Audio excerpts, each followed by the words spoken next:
Alright, we're good. Be like, Bussin' with the boys,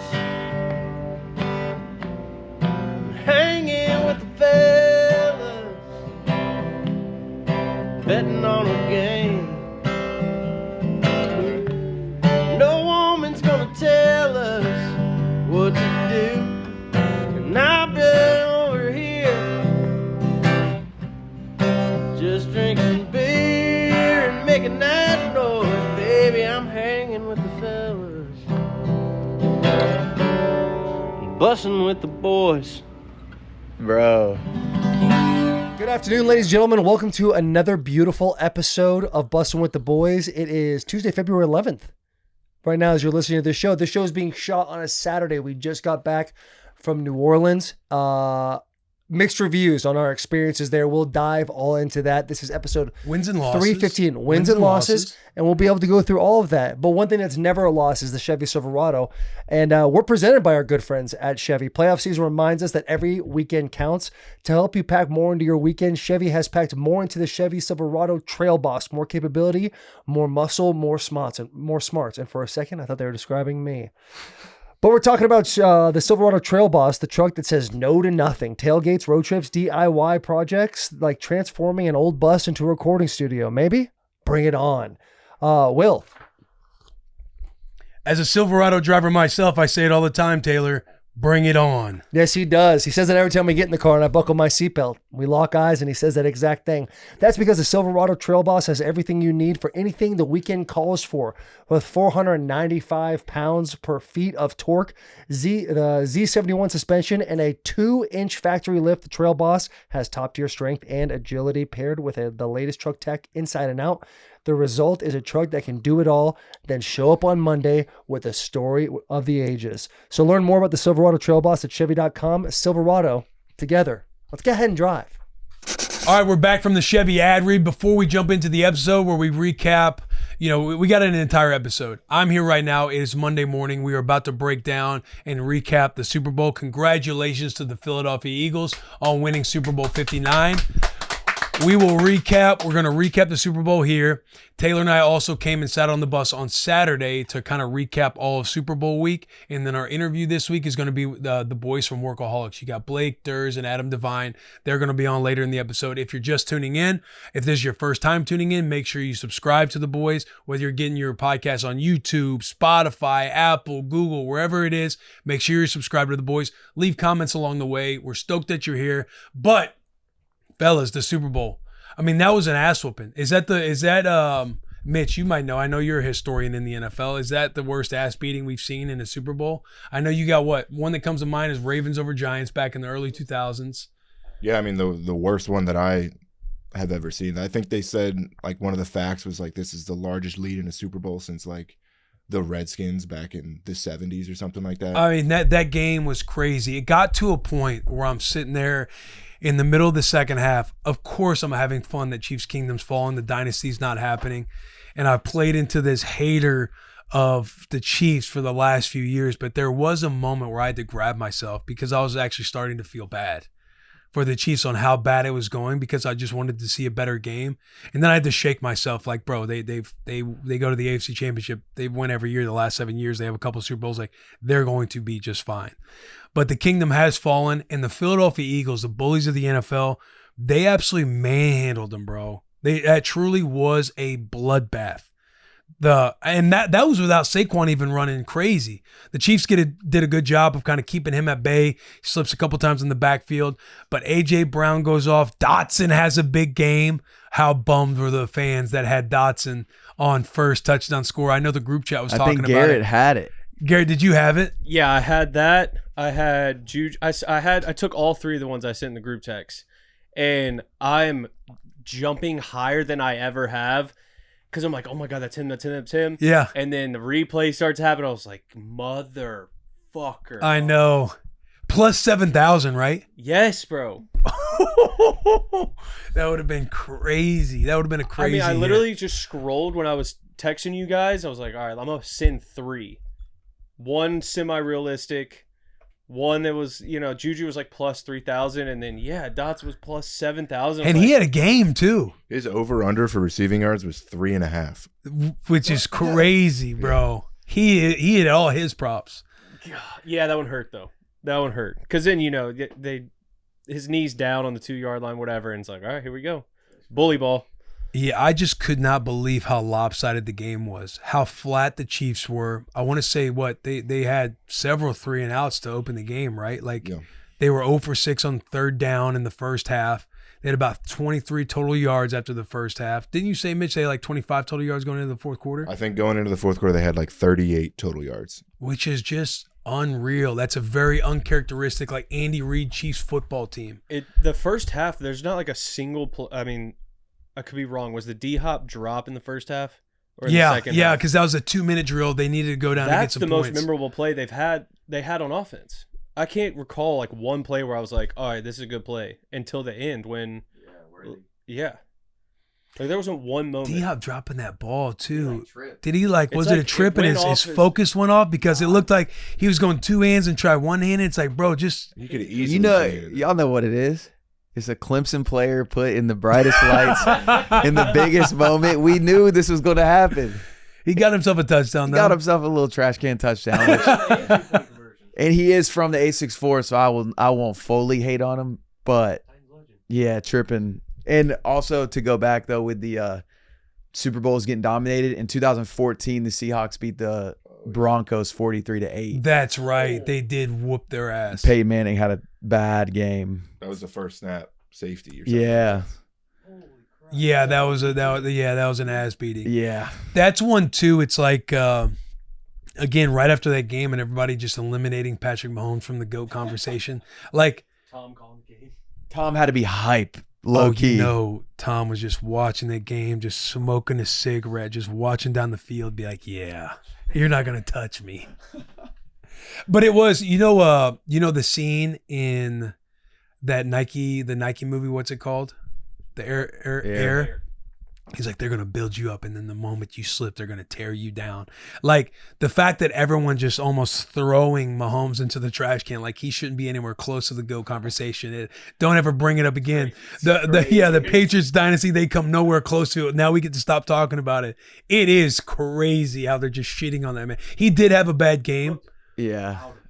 Yeah. I will say, I think it does. There is a different vibe. Obviously, Patrick Mahomes should 1,000% still be in like the GOAT conversation. He could do it. But the feeling after any time the Patriots would lose in the playoffs, I know my first thought as a fan was like, they're going to win it next year. Like, because they're that good and like that competitive. Where the Chiefs losing, I'm more kind of like, they do. I don't. Is this it? Yeah, like I have no doubt he'll get back to a Super Bowl.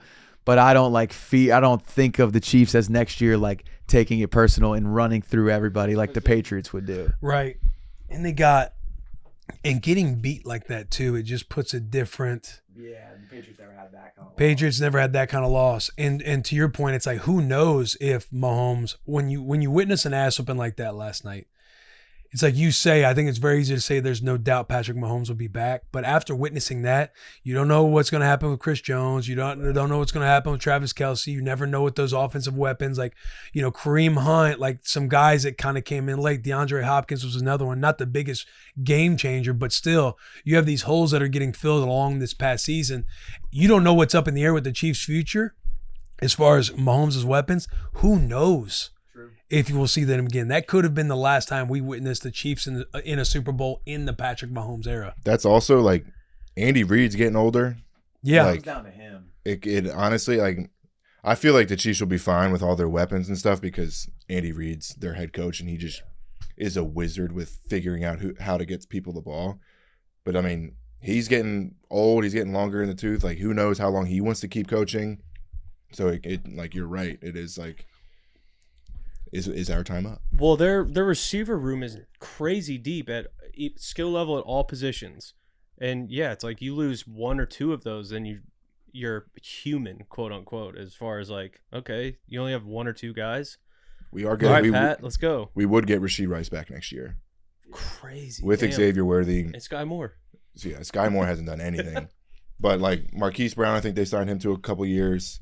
They need a guy. D-Hop will Worthy for a couple- D-Hop will probably be gone. I don't know if, like, not that Juju really did a whole lot this season, but he might come back. I don't know. Like, Travis is getting older. Like, we do have like with Worthy, Marquise, and Rice, they're all young and they're all kind of studs, but they're all kind of like the same type of player. They're all just super fast, like not really like a deep ball kind of like contested catch like AJ Brown kind of guy. So it's like, unless you're just that dink and dunk offense or just run a slant and take it for 60, like, I don't know. You're going to need some more weapons. I mean, we can talk about the Chiefs having a bad game, but the Eagles, bro, that roster. I mean, fun. The physicality of that game, that offensive line just moving the line of scrimmage, the defense. I mean, the defense played lights out, bro. We talk about Mahomes having a bad game. Like, there was a stat that the Eagles didn't blitz all night. I know going into the fourth quarter or something like that, they were pressuring over 50% of the time with only a 4-man rush. I mean, they were dominating that line of scrimmage, getting to Patrick Mahomes, making him very uncomfortable. That was shown. That was obvious. And then the guys in the back end just making plays. That pick by Zach Bond. Like right when Hurts threw that pick, Bond turning around and bailing out the offense and getting a pick of his own. Cooper DeJean. First team all white. He's our MVP. Yes, he is our MVP, the one who hosts the cookout. Having that pick 6, it was awesome to watch. Like, that team dominated. AJ Brown, the specimen that he is, bro, is nuts. It does seem too easy because McDuffie locks dudes down, and he really wasn't having a whole lot of problem with McDuffie. Was that first flag on AJ OPI? No shot. That's the first pass in the game. You can't throw a flag. Right, you just got to let the boys play. And it was like the guy's leaning. Like, if you go frame by frame, still shot by still shot, you can find a penalty everywhere. Right. And yeah, he might have barely touched his face mask with his pinky, I believe. His whole hand was on his face mask. With his pinky, like I said, wanted to push, he could push that boy off of it. Yeah, and it wasn't like that. It's like McDuffie got beat off the line of scrimmage, so he was kind of leaning, right. and AJ's just kind of like pushing downward. They're both doing it. Yeah, they're both doing it. You can't help his face was right there, but to me, that was a very ticky-tack call. No, bad call for sure. Bad call for sure. They just opened up Twitter fingers as soon as it happened. Dude, you knew the world was going to erupt on that 4th and 1. Because I was surprised. What was it? Was it 4th and 2? I think that was like 4th and 3, 4th and 4. Like, it wasn't tush push territory. Right. Yeah. But you're sitting there, and then Jalen just rips it. Now, also, are we allowed? And Garrett, I saw your tweet. Can we all give the respect now to Jalen Hurts for what he's accomplished, winning the Super Bowl, the MVP of the Super Bowl? Because the dude is just a winner. Couple balls that, like the one where he threw a pick, and I was like, oh, that was a great punt by Jalen Hurts, and somebody commented they were on the 30. Great punt though. Yeah, great punt though. Got the ball back, scored. Set up for a Zach Bond interception, then they went in and scored.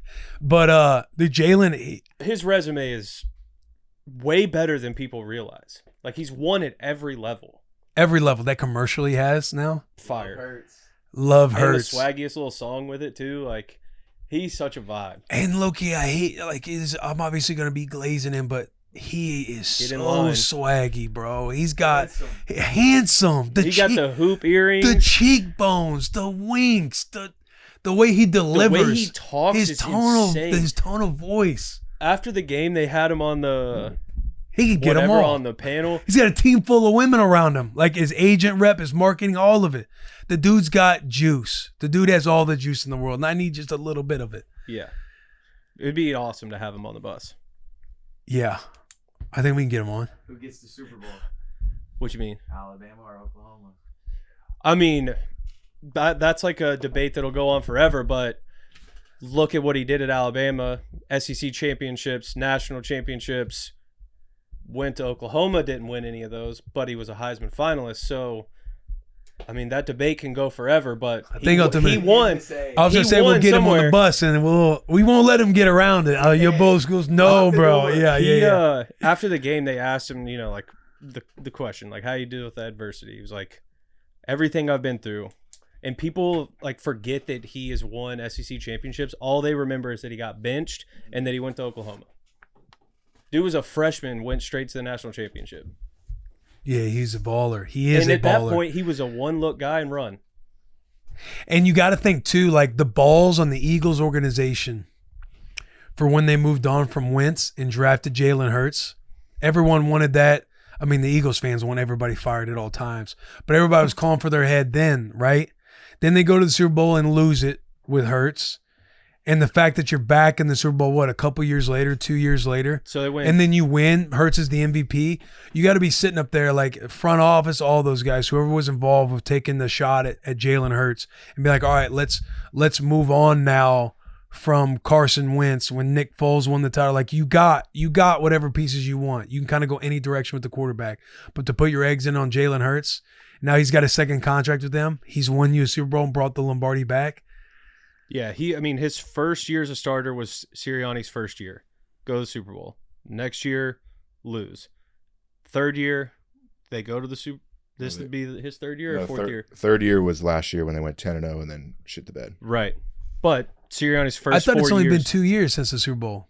Yeah, they Maybe I'm wrong. they went to the Super Bowl. Maybe it was playoff, not, and then the next year Super Bowl, playoff, Super Bowl. That sounds right. Yeah, that's right. Because they went to the Super. They've been to 2 Super Bowls in 3 years. Okay. Yeah, Sirianni's first 4 years, right? Yeah, Sirianni, who everybody was Sleeper. wanting to hang this man in the middle of the year. What'd you say? Week 9 was the latest. I mean, last year when they went 10-0 and then dropped, they're calling for Sirianni, get him out of here. He's hiring his Jalen, buddies. Yeah, with Jalen, everybody wanted him gone. Then you fast forward to this year, they went 13-3, 14-3. I forget what the record was in the regular season. I think how many games are in. I think it was like since week 4, they were 10-1, and the only time they lost was when Jalen Hurts got hurt and Jaden Daniels went crazy. And they wanted him fired. Yeah. It's crazy. When AJ might have only caught the ball that his one catch or whatever, and there was some drama. That's when we had Wallow and Gilly on, but people were calling for him then. It is crazy, and then you go on and win the Super Bowl. It's like only the Philadelphia Eagles. in the post game, they asked him on the desk. I've tried to say this like 3 times, but they asked him like, "Hey, since you've been here, like, what's happened? How's it taken this time?" He's like, "First year with Sirianni, did whatever." And then in that offseason, he was like, "Hey, coach, I got somebody in Tennessee that's ready to go." Went and got AJ. Draft Devontae Smith. And then the last piece of the puzzle was like, this offseason, we went and got this guy and pointed at Saquon.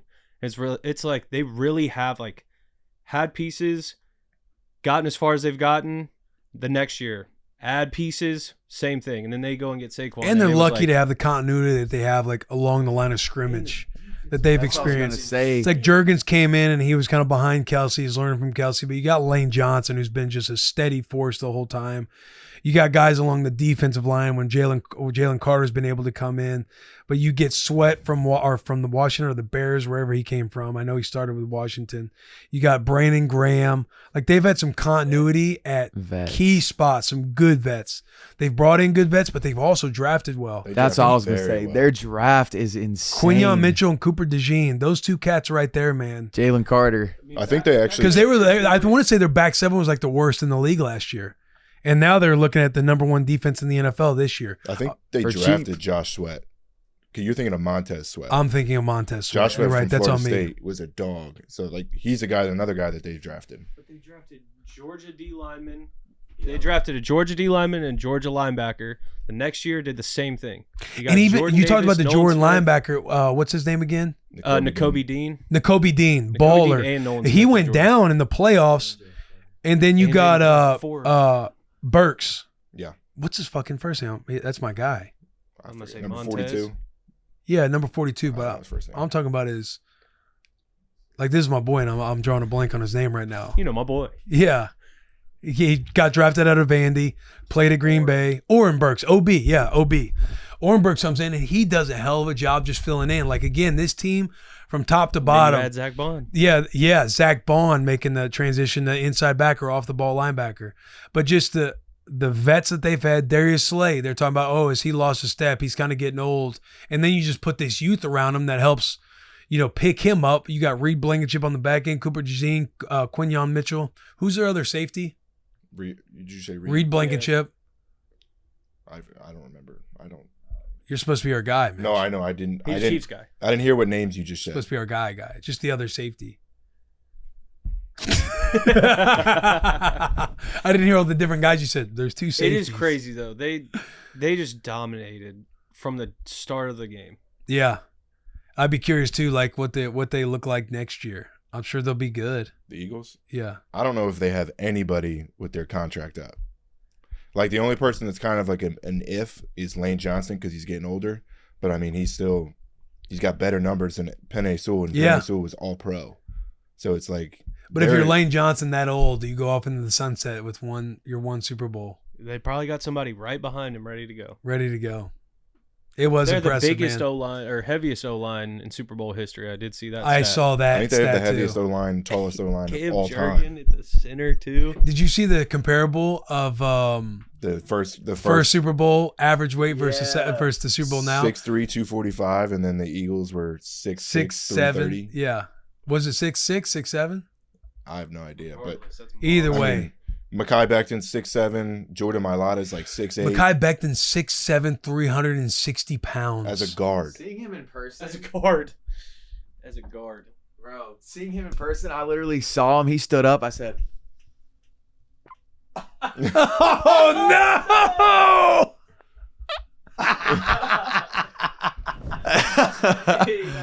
the first Oh, one. Dude, I think I was the only one that heard that. The highest pitch you can get. Oh. But he was legit. He stood up next to Taylor. I said, That's what I'm saying, like, my God. Taylor is a big human being. And even though he's like lighter now, he's like 250, 260, he's still 6'7". When Mekhi Becton stood up and stood next to Taylor, that shit was crazy, bro. Yeah, he was. As a guard too. It's like, Mekhi, what's up, man? I'm Will. He's like, I know who you are, man. I'm like, okay, take it easy. You got to introduce yourself. Yeah. Hey, all right, relax, man. Dude, That was vlog is nuts. out too, by the way. If you're tuning in right now, we have a vlog that kind of recaps our entire week in New Orleans. JP did an incredible job, but we had a lot of fun questions. We got to go to the Chiefs media day. We got to go to the Eagles media day. We're trying to get access in media row, which fails on us the first few times, but we ended up making it happen. It's a fun week encapsulated into one vlog. That is on our YouTube channel, Bussin' with the Boys. And again, if you're watching right now, consider subscribing. Make sure you subscribe. But you can find all of our fun content from the Super Bowl week on our YouTube page. Yeah. Do we feel good, fellas? I think feel so. good? Yeah. Dive into the weekly recap with myself. Taylor was here. Taylor, listen, so the reason Taylor's not here right now is we're all on vacation. So Taylor's in Canada. I'm about to, your boy is about to take the family to Hawaii. Are you guys going anywhere this week? Where are you guys heading? Going West Coast. West Try and get Coast? some sun, but I looked at the weather. It's gonna rain. Oh, really? Yeah. Bro, I know I'm chasing some sunlight too. Like just being out in New Orleans and just seeing my, I'm I at the wore pasty shorts skin. one day in New Orleans and looked down and god damn, I know. my legs are scary. Need some sun. JP, you going anywhere? No. Mitch, you going anywhere? I'm going to Chattanooga. That's just because Brooke her next rotation's in Chattanooga, so I'm just going to go down there for a couple days. Oh, nice. I know our boy Jackie. Go to the aquarium. Do they have a good aquarium? Yeah. Our boy Jackson Breckenridge. Yeah. Lottie Tom Da Breckenridge. You guys know what little bit I'm talking about? No. Daniel Tosh does this bit on white boys, rich boys that go to Breckenridge. And it's pretty funny. All right, we're going to rip an ad read. Enjoy the rest of the episode. Again, when you see us this next time, we came in on Saturday and shot the recap of the whole week with myself, Taylor, and the boys in the back. And then we will, if you want to go to the interview with the Workaholics, that will be later on in the episode. Big hugs, tiny kisses. Enjoy this ad read. All right, we're going to hop into this ad read brought to us by Kevin's Natural Foods. Kevin's Natural Foods is the perfect alternative to takeout. It's just as tasty, but faster and healthier. Kevin's stir-fry kits are packed with protein and vegetables and ready in under 10 minutes. Kevin's has paleo and keto certified options, so there's a little something for any lifestyle. If you're big on taste and convenience, Kevin's is a no-brainer. And guys, I am a user of Kevin's Natural Foods. This is the best spot to go. I shop at Whole Foods. You can find it in your local grocer. But the General Tso's chicken, the orange chicken, the Thai-style coconut curry, those are my 3 favorite dishes from Kevin's Natural Foods. They have a wide variety. I promise you will like pretty much all of them. The only one I haven't tried is, what is it? Is it the cilantro lime? Cilantro lime chicken. That's the only one I haven't tried. Other than that, I've tried their honey garlic chicken. I've tried their Korean barbecue beef. It is all phenomenal. You will love Kevin's Natural Foods, and we will be shouting them out throughout this entire episode. Find Kevin's Natural Foods in the refrigerated section at your local grocery store. Let's get back into the episode. New Orleans. Let's go. New Orleans. Real quick, I'm going to let you know. Do you want to rate it? We can rate it. Rate it. Let's rate it, and then let's break it down. Okay. I would say the big win for Bussin' with the Boys. You gonna rate it? Yeah, I'm gonna rate it. Okay. But I'm gonna start with a win. I'm gonna try to make a little Sandwich. shit sandwich. Mm-hmm. Bussin' with the Boys. The boys brought home all the hardware for the Barstool week. You look Yes. at the dozen trivia. You look at the skills challenge. Yes. What else did we do? We also had some incredible interviews. There was some mixture. We got food poisoning. We ate some bad oysters. We read the article a little too late. So we're in the dumps from, Tuesday midday for JP, Tuesday night for me, you, and Garrett on through. I mean, that's leakage the rest of the week. The hotel beds were shitty. We stayed in a pretty shitty spot. New Orleans, we did enjoy ourselves in the French Quarter. Walking down Bourbon was a nice little blast. Anywhere you look, it's kind of like, hey, we probably shouldn't walk over there. It's a weird mix of like, you can see the beauty in New Orleans, but also very quickly you can see the stench in New Orleans. What else? Thursday, we didn't get into media days. We miss out on our credentials, but we do pick back up and get some dubs by going into the Chiefs media day. We get the Eagles media day. We get some good content there. Some highs, some ultimate lows that kind of drug out, and really you just realize how much sleep you did not get all week long, even though we did not go out one time. Compared to Vegas last year, complete 180. Overall, I'd give it a 4.5. Beautiful. Yeah, and I think that's my alarm saying you're correct. That's twice. So nice it said it twice. Yeah. Monday, miss our access point to go get our credentials. We're supposed to be there before 6. We decided we'll get there around 6. We didn't know that we were supposed to be there before 6 until about 20 minutes before 6. So we ended up missing out on that. Then a really dumb brainstorm took place. No bad ideas in a brainstorm. We end up at the stadium, end up not getting into that whole thing. Tuesday comes around. We try to make it right by going to the hotel media days. We get knocked out of that because we don't have the correct credentials for that. Fast forward to Wednesday, we all have food poisoning. I feel fantastic at 7 in the morning, 7:35 in the morning. I'm sitting on the toilet, then I'm in front of the toilet. I'm back sitting in front of the toilet. It's a bad sandwich if we're making this into a whole bunch of sandwich things. Like Will said, bleeds on to Thursday and then eventually Friday. The beds are shit. The hotel was shit. I took a shower Monday and Wednesday. And I actually did not wash my hair or face the entire time because the faucet in my hotel was different shades of green and blue and touches of brown around the spout. Didn't want to put my face in that. Also in the top right corner where the venting area was to get the hot moisture out of the area was moldy to say the least. And your AC did not work. My AC didn't work the first 2 nights. Thank you so much, Will. The French Quarter was beautiful. Here is where my biggest downfall was. And you had a great performance on the street. Thank you. I appreciate that. Overall, I think the content overall for Bussin' with the Boys throughout the week was A+. Whether I got negative reviews or positive reviews, like the content was viewed and seen by many of people. So take that as a massive positive. The Burt Kreischer bench press. Burt Kreischer bench press, the talking to the different teams, the skills challenge, which full transparency, zero part of me wanted to do before that. I was thinking to myself, with the knee, there's no way I'm going to be able to do it. Plus my tummy hurts. I'm about to poop and throw up at the same time.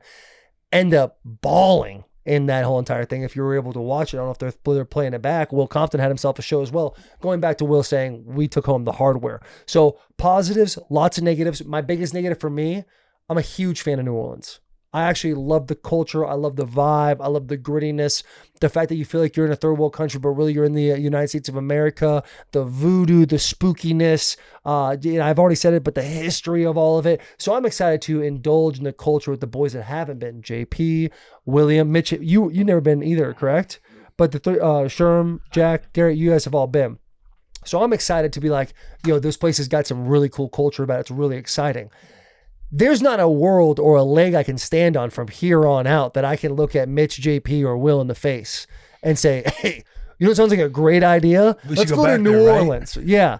Because I think Tuesday it was like, we're walking around the French Quarter and be like, this would be sick to do for Spooktober. And Will's like, you know what? Yeah, that would be a good time to come here. Already knowing that Will was like, not loving the absolute vibe of what was going on. Fully understood. Super Bowl time. It just gets a lot grittier. Not to mention the absolute United States militia on every single corner. It was like 1-to-1 between pedestrian and military people. And just tough because there's so many people and it's very congested. Yeah. I know you haven't got to the rating yet. Right. Overall, it's tough, man. But I'd give it a 4.5.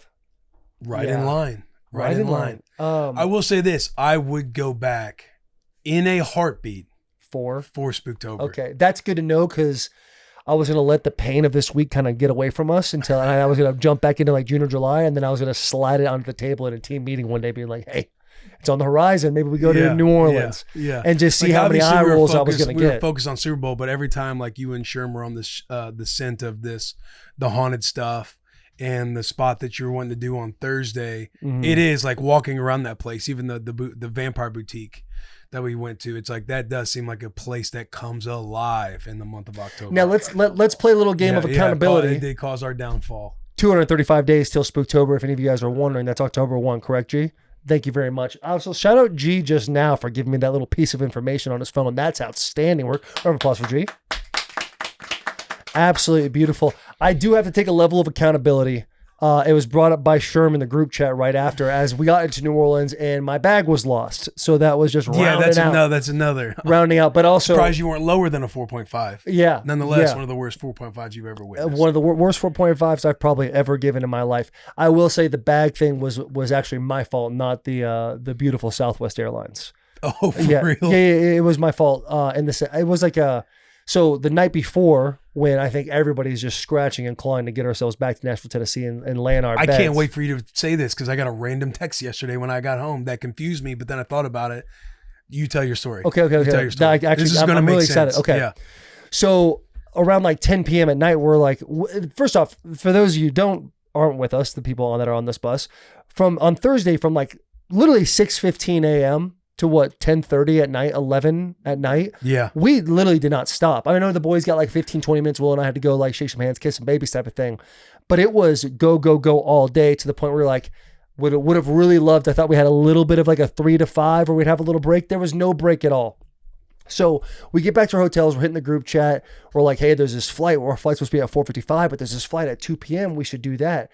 I immediately in my head, I'm like, I need to go and make sure that I can get on this flight. So I go to do it via the travel agent thing, or I go to do it based on the thing we already have, and it doesn't have it. Quickly, G hits the group chat as like, doesn't work right now. Let's try it again at midnight. And it's like 11:45. In my brain, I don't have the patience to wait 15 minutes. So I go on my Southwest app, pop over. Your boy's got points for days right now. I'm like Oprah Winfrey when it comes to points. I could give you all like an absolute bag of points. And I spend like 25,000 points on the 2 p.m. flight because I'm thinking, if we can't, I know eventually we're all going to sit there and say, hey, let's book this flight anyway. Regardless of whether to work on the Devine app or whatever, like I'm sure we'd have all been like, it's worth leaving 2 hours early. So I'm just, in my mind, getting ahead of the chance. It's worth getting out of this place as fast as possible. No disrespect to New Orleans, but also y'all need to do better. It's very congested there all week. We had a bad loss with the oysters. Positive note: Monday and Tuesday wasn't bad. It was actually really chill Monday and Tuesday. Yeah, right around that Wednesday mark when the shit hit the fan for all of us. When we knew we were about to lock in, we were happy walking back from the dozen tournament. People were going to go out. We're like, no, we've done this before. We're staying locked in. Right. Tomorrow's our biggest. Wednesday's our biggest day. Wednesday's our biggest day, and right when the hotel room, I think once you finish that sentence, that's when your tummy. You guys like, oh, G left, and my stomach just starts rumbling. I know. And it's weird how the brain works. Oh, I'll finish this because we have a whole bunch. Yeah. So I booked that flight. We get out at 2 p.m. Our flight was 15 minutes delayed. No one really spoke about that, but I'm just adding on to like hey, how shitty was this experience? We land and all the boys are sitting there. There's Ashton Genty in the corner. We dap them up for a second. All the boys get their bags and like, all right, I'll see you later. They walk off. It quickly hits me as you guys are walking away. It's like, yo, that door's closed. My bag's not here. Like, what the fuck is actually going on? So I go to the bag thing, and in my head, it's like, listen, you're at rock bottom. Like, we're solid. And I go to the people, and they say, oh, actually, your bag was put on the 4:55 flight. Because when I went to check in, that was the original one that was put on. So they put me on the 4:55 flight. They're like, you have two options. You can come pick it up from us when it gets in or tomorrow, or we can send it to you at your house if you live in Nashville. And, that's really it. If you come and pick it up, you get a $200 voucher. So I don't want to brag, boys, but Got myself a $200 voucher right there. Yeah, that little boy is spicy. Yeah, you know. So Still got it, I guess. that made so much sense for a couple reasons. But Josh Pate texted me yesterday at like 5:30. He said, Lewan missing his flight and the Southwest Intercom lady is searching for him on this plane like a private investigator. And it made sense to me. Okay, because when we were having a little goon, That is funny. a goon PUBG sesh, we were all like, hey, do we think, or Taylor hasn't responded, do we need I wonder if he got his flight or stayed up to get his flight. And I was thinking in my head, I think no matter what, this flight's going to be wide open, so I'll be able to wake up in the morning and get it. But I was curious too, because you were also in front of me in the line. So when I was A7, I was thinking to myself, all right, I'm A7. I haven't been A7 in a while. I was like, people probably already bought this flight and had their check-in before the switch was made for me at like 12:01. Before the royalty of Will Compton. But and Southwest. 12:01 in the morning. But then it all made sense because like, oh, Taylor must have bought his flight before he fell asleep, like the day before, the night before. Yeah, and that's exactly what happened. But got a $200 voucher out of it, so chalk that one up as a win. I did my 4.5. That's a dub. Yeah, chalk that one up as a win. So you have your bag. Yeah, what's that? So yeah, you I literally have the picked up my bag an hour ago. Okay. I went over there, had Taylor, kind of did that, ripped around real quick, and they were quick with it too. Like the same lady that I talked to yesterday was at the baggage claim. So it was all self-inflicted wounds at that, but I think I came out on top with a $200 voucher. Just lost 30,000 points. That's it. That's like what, $15, I think, with 30,000 points. I'm not sure. Is it not? That's a lot. That's a lot more. Oh, I do. If I'm rich in one thing, it's Southwest points. Like I got them points down. Shout out Barstool Sports and all the traveling we've been doing for the past year and a half. We're going to take a quick break, and this podcast is sponsored by Orgain. Orgain believes real nutrition has the power to make a real difference in people's lives. Orgain's new 30-gram complete protein shakes offer protein-packed real nutrition designed to satisfy your cravings without any added sugar. Plus, they're an excellent source of premium ultra-filtered protein with all 9 essential amino acids. Looking to fuel your personal best? Need muscle support and recovery? Or just looking to maintain a healthy lifestyle? Orgain's 30-gram protein shakes checks all the boxes. And if you're too busy, this is why Orgain is simple. You literally just grab one of Orgain's protein shakes and go. You bring it to a workout, in the car, wherever you need it. No more time-consuming prep to get you the protein you need. There are no quick fixes when it comes to your health. And if you want more protein, give Orgain 30-gram protein shakes a try. Head to Orgain.com/Bussin and use code Bussin for 30% off your order. That's the best offer you'll find, but you have to use our code Bussin for 30% off. That's one last time for 30% off. Head to Orgain.com/Bussin and use our code Bussin. Back to the episode. But let's circle back to it, the level of accountability I need to take for everybody on this bus.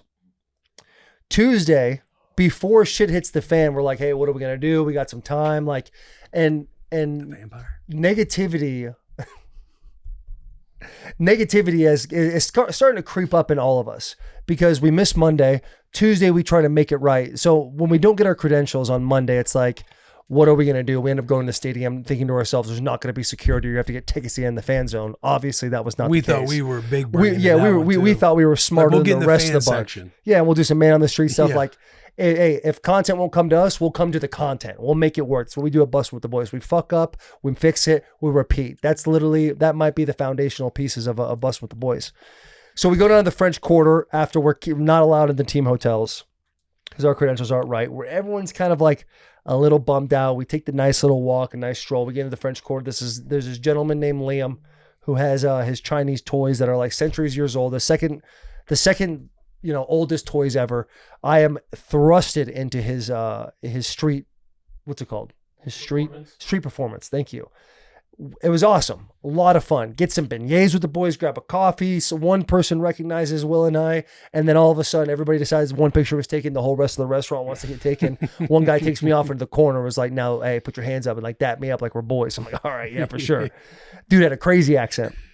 So we start walking around. We're going to this old pirate bar. And lo and behold, in a small little corner in a red door is a vampire boutique, which, your boy loves spooky stuff. We cruise on over across the street, go in there. There's a lady. How would you describe this lady, Will? She's a witch. Yeah, she's a witch. She's a witch. Yeah, she's a full-on witch. She's dressed like she's about to go trick-or-treating. Right. She Tattoos on her neck, face, like she is. She knows all the drama in the vampire world. Yep. Which she explained to us that New Orleans is the largest place where people identify as vampires per capita in the United States of America. Longest standing boutique. Longest standing boutique. Yeah, For she hits me. vampires. She hits us with this is the longest standing vampire boutique in America. I'm like, oh shit, how long? 22 years. 22 years. So that's really crushed it.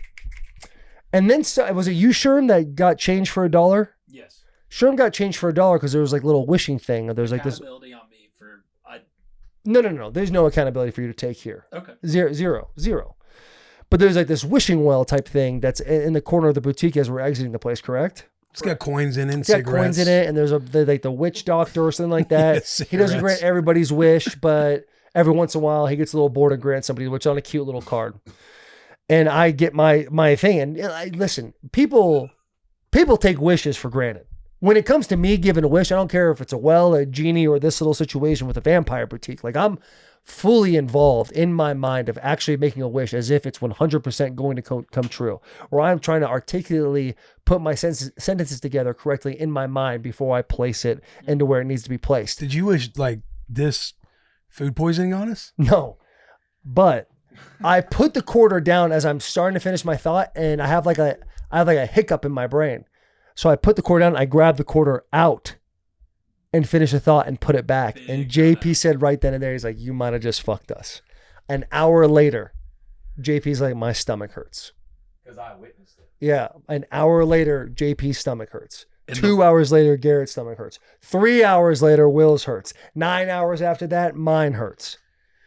So that is where I need to put my hand up and say, boys, listen, I was thinking about myself in that situation and my best wish I could possibly give, not realizing the few gestures I made towards it might have fucked the entire trip up. And the witch, I can't let you jump in the bullet of Acme Oysters.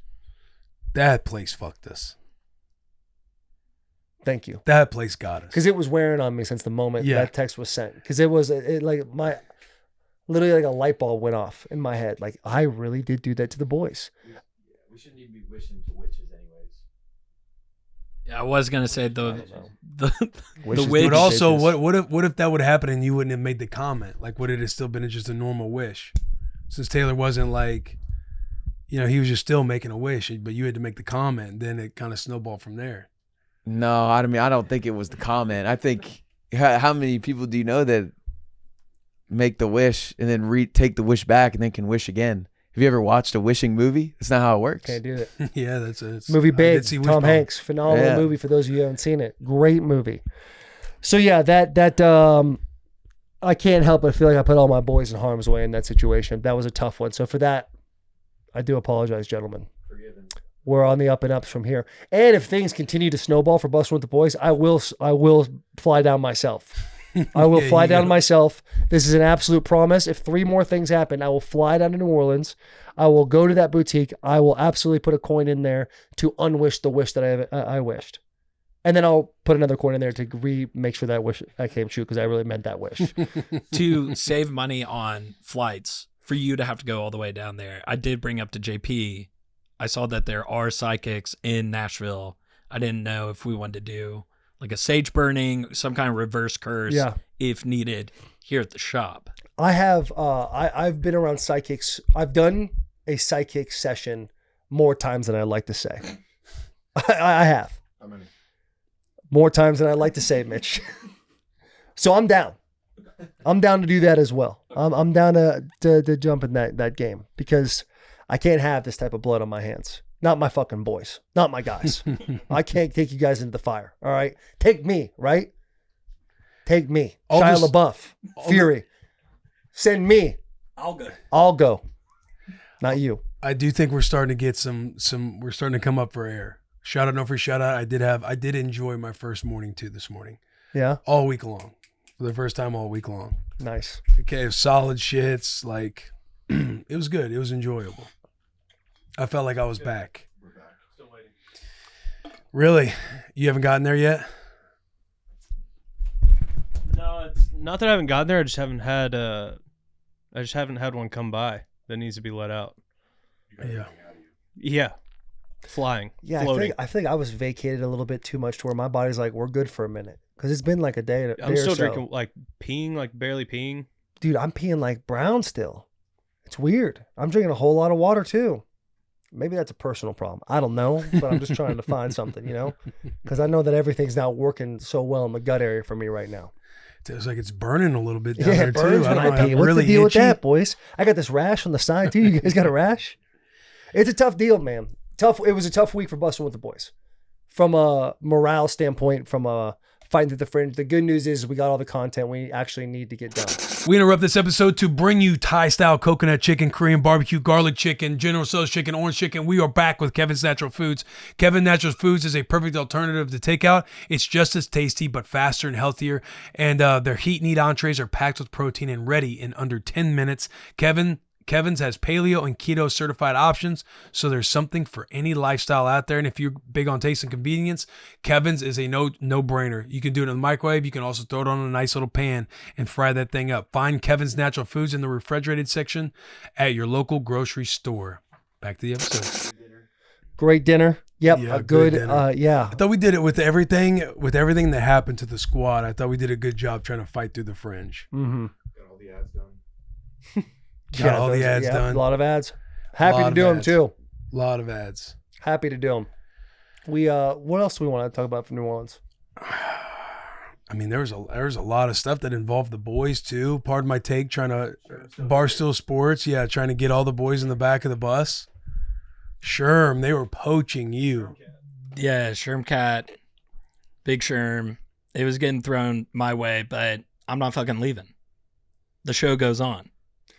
Listen, You were sliding him salary notes. You were sliding salary numbers, Sherm. They're like, hey, Sherm could be big, which it's got to fire you up. It did. Doing content with Dave. Yeah. And I was scared that it was going to start getting to my head. So like I really had to start shutting it down. Yeah. Oh. I was like, there was a moment there where I almost started asking people to like give me coffees, stuff like that. And I was like, this is becoming too much. okay. So we put the headphones on, started editing, got behind the camera. In all reality, Sherm, like the next morning when all that stuff happened, Sherm's like, are the guys like mad at me for what Big Cat said? Like, he was super in his head about it all. But So in He my pulled. head. I know he pulled Yeah. us both to the side and had one-on-ones. with Yeah, us. Right. But it Yeah. was like he was sliding him notes. Yeah, I to me personally, I love the fact that you were leaning into the entire situation Yeah. instead of being like super shut down about it. Now, if those numbers that Barstool was saying to you is real, Yeah. no one here is going to be mad at you if you have to leave. Like, we can't do that for you. They were not real. And even if they were real, I'm still talking to you guys. Yeah. I'm still having a conversation. You gotta, It's you gotta still, talk to it's us. still a conversation. There's still a Yeah, conversation. but you should definitely talk to Jilly Bean before that as well. Like, you have a child on the way. Maybe you should get a Bussin tattoo. That like, would be like that would make me Fasoli feel has the better. Viva. That would make me feel better. There's only one way out once you get the ink on you, like Yeah. Yellowstone. Yeah, I like that. gotta send you to the train station. Yeah. Let you know who's who in the zoo. Once you get the brand, What was your number that you gave them that you were like, this is my all? Yeah, I don't, because Big Cat, he never showed, like, he never let Taylor or myself. I thought see I that, knew. no. I thought I knew the number. I thought I knew because at one point Was it like- during the dozen, me and Big Cat started doing a bit of like, we'll all leave and just leave Will behind. they And did then start there- offering Taylor. Yeah, Yeah, that's what they were Without telling you me. which there. would be not an ideal move for them. Not an ideal move for them. Do y'all want to guess what it was? Just really quick. I thought y'all already I knew. believe I heard it was 200. Okay. I thought I heard 500. Okay. It was 200. Okay. Then you slid him another one that was 350. No. He wrote I wrote He 5 wrote- million. 5 million. I wrote 5 million, and then I made Sherm sign it in case it came back to me, and I'd be like, well, you see Sherm's signatures right here on the paper. Will. Was there anything that was said about that one? No, Big Cat, like, we looked at it and he laughed and we just giggled about it and moved on. Yeah. But how did you feel when Dave was mad about my situation with Pat? That I legitimately was scared. Like Mitch and I were all by ourselves at the hotel. That was so funny. And Yeah, yes, It was sir. the Yes, sir. floor. No, sir. No, sir, I have not yet. No, sir. Yeah, I haven't wanted to come off his face. No, sir. The production floor that they had set up for us at the hotel, like all the Barstool podcasts are on that one floor. And it was really kind of like hopping and bopping, like a ton of people there. But that day in particular, it was me, Mitch, and Dave Portnoy. And anytime that we would walk by that production room to like grab anything, he was just muttering underneath his breath. And then I had to go in there to get a water, and he let me have it. And I tried to be funny, but also was like, yeah, I was legitimately scared because his volume was loud before I entered the room, and he was screaming your name. And he seemed like it was a bit, but maybe it wasn't. But we found out at dinner, all was forgiven. Yeah. I was surprised that he did not know Mahomes didn't like Barstool. Yeah, and let's give a little context behind that comment right there, because that was a main discussion at that dinner, was that Dave did not understand that Patrick openly is not a fan of Barstool Sports. And when he was confused about it, it's like, Dave, just watch what your company posts.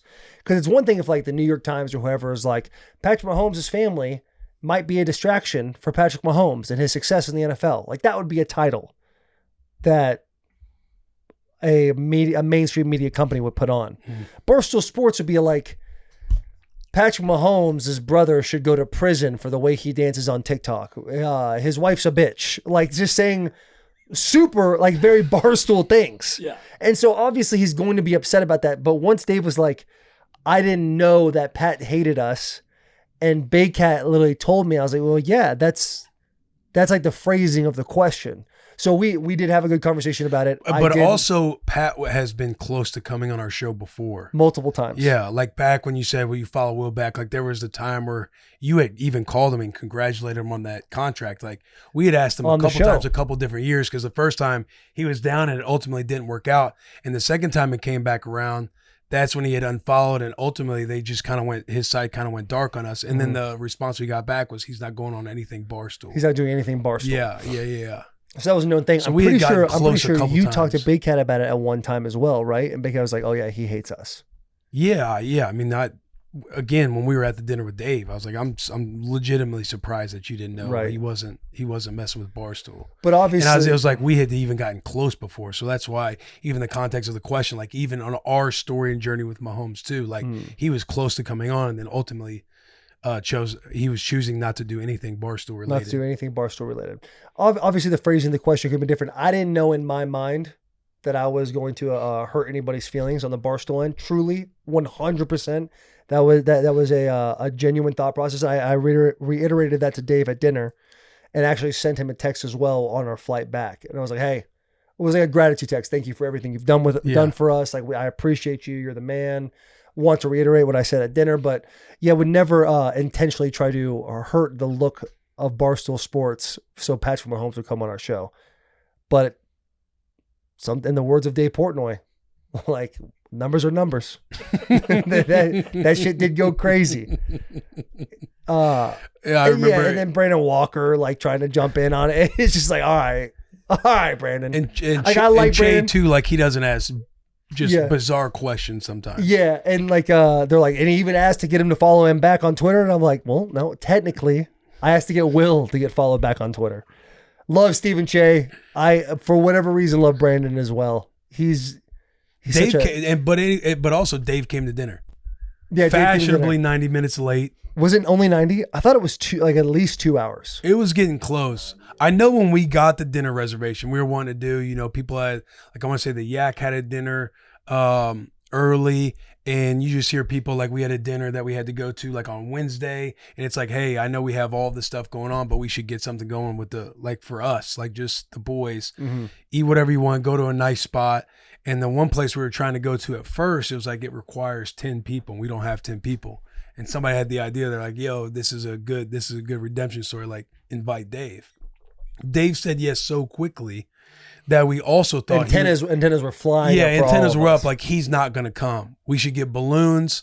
Then when he doesn't come, we'll just be like, you just you run the whole thing into the ground on him not coming to dinner. Because again, we were 0 for 3 at that point with Dave Portnoy and dinners.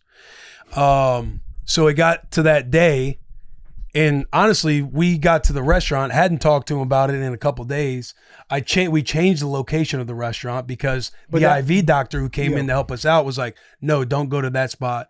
You should take him here. We ended up getting reservations at Doris Metropolitan, which was a phenomenal restaurant, by the way. And they said, oh, by the way, Dave came here a couple nights ago. So we kind of laughed about that. Like, oh, shit. Dave's probably going to bust our balls because he's going to a repeat spot. And what do you know? He did. He did. But even that day, we got to the restaurant. We were 2 minutes late to the restaurant. And then when we got there, you texted Dave. Yeah, but hold on. Put a quick pause on that because our drive trying to get from one meeting to this dinner. Oh, I mean the traffic. You could feel, you could New feel Orleans Will and is I, very our congested. buttholes were tight. Yeah, we're just like, being son of 2 a minutes bitch. late. I was like, bro, I think this is going to be fucking- behind it. Hopefully he's not there yet. Yeah, hopefully. And he wasn't. Yeah, he was not there yet. But you shoot him a text saying ETA, and then he's like, "Oh, my favorite band is in town. I'm gonna go see them in concert." And we're kind of thinking like, he's not coming. is he just gonna start baking in these excuses and ultimately not come, which we were assuming in the first place, which would make sense, even given that day too. That was when all the Mahomes drama was going on. Which would have sucked. That would have definitely like, I would have felt way worse. Yeah, because at that point I wasn't 100% like, is Dave really mad or is he doing content for like, is he just taking advantage of an like opportunity? getting back to us on no showing for the dinner. And Right, he's like, yeah, order yeah, me yeah. a steak. I'll be there later. Yeah. And I'm going to listen to a couple songs. Then he's like, hey, then he texts again. Cause you're like, hey, did you order that steak? I was like, no, bro, Dave's not coming. And I was He's like, you don't think bro, he I is? think he's gonna Yeah, come. like, I think he's part gonna of it was a come. little bit of insecurity. Part of it was like he's texting back in the group chat like last song, this, that, And all it's these like, I was things. like, Taylor, you had to text him ETA. Like he didn't even let us know he was going to this Right. concert. Yeah, He's yeah. responding to us. I was like, there's no way he's coming. yeah. And then he's like, order me a steak. I'll be there afterwards. He's like, oh, I'm going backstage to hang with him for a little bit. And then he's like, hey, this is the last song. And we're kind of like, no worries, Dave. Like, yeah, go have fun. That's awesome. We got your steak ordered. Hey, we're going to keep it warm for you in the back. And then he's Meanwhile, like, Will didn't order the steak yet. And once Will caught wind he was coming, go ahead. he's like, I'll be there. He's like, I'm I'm 2 minutes away. I'll be there. And I told the waiter, I said, hey, come here. I said, Dave Portnoy is supposed to be at this dinner. I told him I had him a 10-ounce filet with tiger prawns that are sitting back warm waiting. If he shows up and I wave you over and say, hey, can we get that steak? Just know that we need you to start cooking that steak. I was like, get that motherfucker going is what you need we to need do. to get that thing going. Yeah. But you just play it off like it's already in the oven. It's just Right. going to be a few minutes. And he was like, I was like, but if he doesn't come, then we don't have to get it. We don't have to waste money, yada, yada, yada. Mm-hmm. Dave walks in. We all stand up, standing ovation. He's fashionably, however late he is. But it was the cool that he boys. The came. boys got balloons. We want to do a nice little like a ceremony for him, like a thank you, Dave type of thing. Yeah. The boys got nice, probably $10 worth of balloons. Yep. The basic blowing up ones with helium. Took a Sharpie, wrote nice notes on each and We every miss one you, of them. Dave. We love you, Dave. Yeah. Love you, Dave. Hey, and also shout out to that waiter because he crushed the delivery of that steak when he sat down and he said, Mr. Portnoy, we already had one for you. It was But overcooked. slightly overcooked, so we got a fresh one. Yeah, for you. he went crushed double it. down. He It was did nice. crush It was it. nice. He did crush it. He did a great job. And then we were man. there. I mean, that reservation started at 7:15. We didn't leave that place until 11. Dave probably showed up at what, 8:45, maybe close to 9. Yeah. And we sat and hung out. And shout out Roan too. Like Roan tagged along with the boys. He was Roan a great was awesome. time. And shout out Roan too for being there really drunk because 2 hours before we did a show with him. Can we say what it is? I don't want to like soil. Yeah, I mean, it's probably coming out. It's on, Warm ones. I think it's on his new series, Roan.com. Yeah, it's on his series, Roan.com. He's doing. Warm we're ones. doing warm ones, and Will and I we're not really drinking right now. We're doing this whole. Me for sure. I'm not doing a drinking thing right now. And Will ends up having a couple with him, but We're not really doing a drinking thing like Will has a couple. Roan has 12 beers in a 2-hour setting, minus the 2 that Will snuck, and he's lit. It's And then we get to this dinner, 2 in the afternoon. and he's doing dirty martinis at dinner. So Roan is cooked. Yeah. And I have to give a special shout out to that man because you wouldn't have known he had as many drinks as he did. Like he was handling his business correctly. And afterwards, he went to Caesars. One Money was out super late. I saw him the next morning, and he was in from a run. He was sweating. And from And a I'm run, like, bro, good on you, man. that's the kind of cats. That's the type of cats, dude. Yeah. See, I can't do that. I can't drink and be productive the next day. It's not in me. I do not possess that capability. But it was a great dinner. Obviously, I was in a bit of a battle for about 45 to an hour. That first 45 to an hour, boys, was a bit of a kind of solo too. Didn't have any help. Was in there just fighting, throwing punches left and right, just hoping to God it all worked out. Then It all kind of became happy. You could tell a couple of those big glasses of wine Dave were having were starting to hit him a little bit. He was getting a little more calm, a little more happy. Ended up being a great dinner. A great time for all of us. Even the walk back was fantastic. A lot of compliments thrown y'all's way by him too. Nice Before compliments. The red wine started. Yeah, when the red wine started to hit the bloodstream. Got him a little sauced up. Yeah. He's definitely a boomer dad where it's like he's never going to say I'm proud of you, but some of the words he was saying, you can connect the dots. Yeah. You can connect the dots for sure. 10 minutes. Oh, okay. All right. Good to know. Do we want to talk about Monday? Do we want to talk about how the NFL and their process of getting shit done is maybe the most flawed system? They need Doge to walk in there and figure out how to get that all that taken care of. Do we want to rip an ad? Yeah, we can rip an ad if you want. Absolutely do that. Do you want to do KNF? You know which one we should do. You know which one we should do. One out of the 100. One out of the 4 that we love.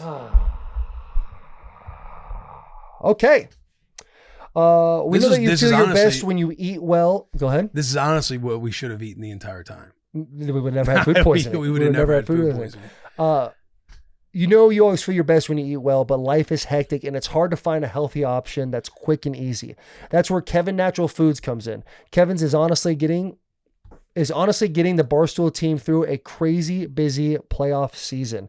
Made with clean, quality ingredients, Kevin's heat and serve entrees and new stir-fry kits are packed with protein and ready to eat in just minutes. No prep, no mess. Kevin's entrees are shockingly delicious and available in tons of tasty flavors like Korean barbecue and cilantro lime chicken, and the stir-fry kits even include fresh veggies. My personal favorite, honestly, we had the Korean barbecue chicken in New Orleans. Anytime we do any of these custom ads or stuff like that, it's like, hey, make sure you cook the plate up, blah, blah, blah. They cook the plate up, I take a bite, and then we do a couple more takes, and I just kind of hoss the whole thing down by the end of the whole ad. I love that they're made with clean, simple ingredients, and the whole Barstool team loves them. They really do make healthy meals possible, even on the busiest days. Kick off 2025 with Kevin's and make it your healthiest and tastiest year yet. Find Kevin's Natural Foods in the refrigerator section at your local grocery store. Your face is covered by papers. Is it? Dude, it's the eyes, man. No, it just looks hilarious. It's the eyes. It's just so hard to. Just see his hat moving around the whole time. That's what I need to do. So we're going on a break. You said after the Super Bowl what you got to do. Yeah, after the Super Bowl, we're going on a break. I'm going to Canada tomorrow, getting into British Columbia right before the Super Bowl actually starts. And then when I come back, my first order of business needs to be find an eye doctor. Get these eyes taken care of. That is be Q1. You'll love it. Yeah. You're going to love it. Yeah, Q1. I mean, I need to get LASIK too, but just getting your eyes fixed. Because it's bad. Like based on the way you talk about your blurriness, you're going to love just getting there like Corey playing. Dog, yeah. I could. Hey, yeah, Corey Corey Levin. Corey playing is crazy. But yeah, dude, fucking NFL media days. It is insane the way they operate that business. Like, we love the NFL. They're fantastic. Obviously, they're giving Will and I a huge opportunity that ended up leading to this bus. Without the NFL, there really might not be no bus with the boys, at least at the level it is now. However, let's just talk about the small little things that can make this company better. And that is, when you want us to get the credentials, you have 1,000 lines. One side's open, one side's not open. You say, hey, you have to be here between 5 and 7 to get your credentials. But oh, by the way, it closes at 6. So that 6 to 7 mark actually doesn't matter at all. Jay, you said you got an email 20 minutes before it even started. I don't know who's sending out the emails getting those things done, but like, that was crazy. Basically, we could have just flew in on Wednesday if we knew everything we knew now. That's all I had. Well, maybe a pet peeve of mine. I guess that'll be my pet peeve of the week. Yeah. Because it was tough sledding. Looking back, we got to do everything we can to get there before 6. Looking back, we should have did what we did last year, which was go get them early and then go do what we have to do. Because truly, Monday wasn't that busy of a day. Should we dive into the Workaholics? Do we have anything else that we need to touch on? Do you guys want to get anything off your chest before we... Happy to be back in Nashville. Happy to be back in Nashville. Happy to be back in Nashville, yeah. Hopefully New Orleans for Spooktober. Redemption story. Yeah. 24-hour trip. I think New Orleans would be especially when we're trying to do up Spooktober. Like if we're going to go on a couple trips, I feel like New Orleans should be toward the top of the list. I agree. New Orleans needs to be Also, Ghost Adventures. Yeah, that'd I be wanna cool do too. Ghost Yeah, Adventures. that'd be really cool too. Yeah, that would be massive. Let's get into the Workaholics episode. A lot of fun. These guys, this is Will and I in the middle of food poisoning. The Workaholics guys are after a night of Broadway and very minimal sleep. Their manager, Bourbon Street. Their manager actually threw up on the side of their hotel bedroom. Everyone's in rough shape. But it was a phenomenal interview. It was a lot of fun. The chemistry that those guys have. Dude, they incredible. are so funny. Yeah, it was a lot of fun to have all that go down. It had to be massive for UG and UJack being massive fans. Anything you want to say? Anything you want to say about the Workaholics guy before we kick this thing off? For any Workaholics fans, seeing them in person, they truly are like personified their characters on Workaholics, and just super nice guys. It was a dream. Yeah, just watching them and like seeing how y'all were sick and then they were hungover and y'all kind of like met in the middle. Talking testosterone. Yeah, testosterone. And they're you can tell like they're performers and comedians. Like they carry conversation very well. So it was awesome just to sit and watch, guys you've seen forever. So shout out to Blake and Anders. Adam Devine. Enjoy this episode. Big hugs, tiny kisses. You buy Load Boost. Shout out Load Boost. 7 months of Load Boost. It is crazy. They're like, good to go? You gotta do it for like 10 weeks. And then they're like, Oh, so what's a true process, the Load Boost? It's a lifestyle. It's a lifestyle. So you guys got a podcast. We do. What's it called, Isaac? Isaac, what's it called? This is important. This is important. Yes, this is important. Yeah. Our manager strong who words. puked the bed last night just had to remind us our name of our podcast. yeah, honestly, that's pathetic. I would never do that. Anders did as well. I don't know what you're talking about. So What when was you, it? A couple teenies? A couple of drinks on Broadway? A couple of hurricanes? We went to a grenades? restaurant where we began the night drinking out of a glass purse. Yeah, that's Yeah. true. That's nice. which was a really nice restaurant. It's called Brennan's. It's like Yeah. a very nice restaurant. And then they're like, they ordered the purse. I'm like, what is that? It comes in a giant purse. Yeah, with like 5 Like a straws. It's glass for purse. many Oh, it's like a big people. fishbowl. Yeah. Yeah. Yeah. You guys are just all drinking out of it to set the tone for the night. Well, Kinda just nerves. yeah, it's sort of just. Oh, just nerves. nerves. Nice little pass around appetizer. I was like, let's go, guys. And they're like, you can't take that purse. Yeah, it got the best of me. Then you guys paint the town red? Yeah. Yeah. You guys Or get like, after it? you know. The thing is we didn't even go that hard. Yeah. I think we're just getting old now. We It spritzed sucks. the town. Yeah, we spritzed. We the didn't town. really paint it. It was more of Primer.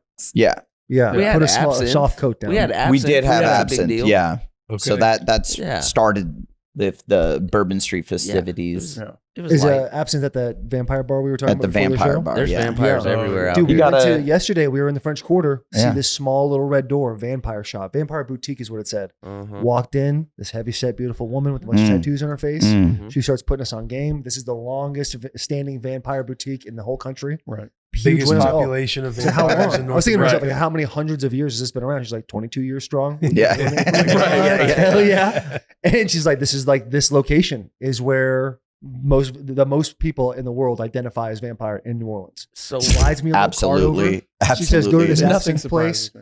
find the vampire, tell him the vampire sent you.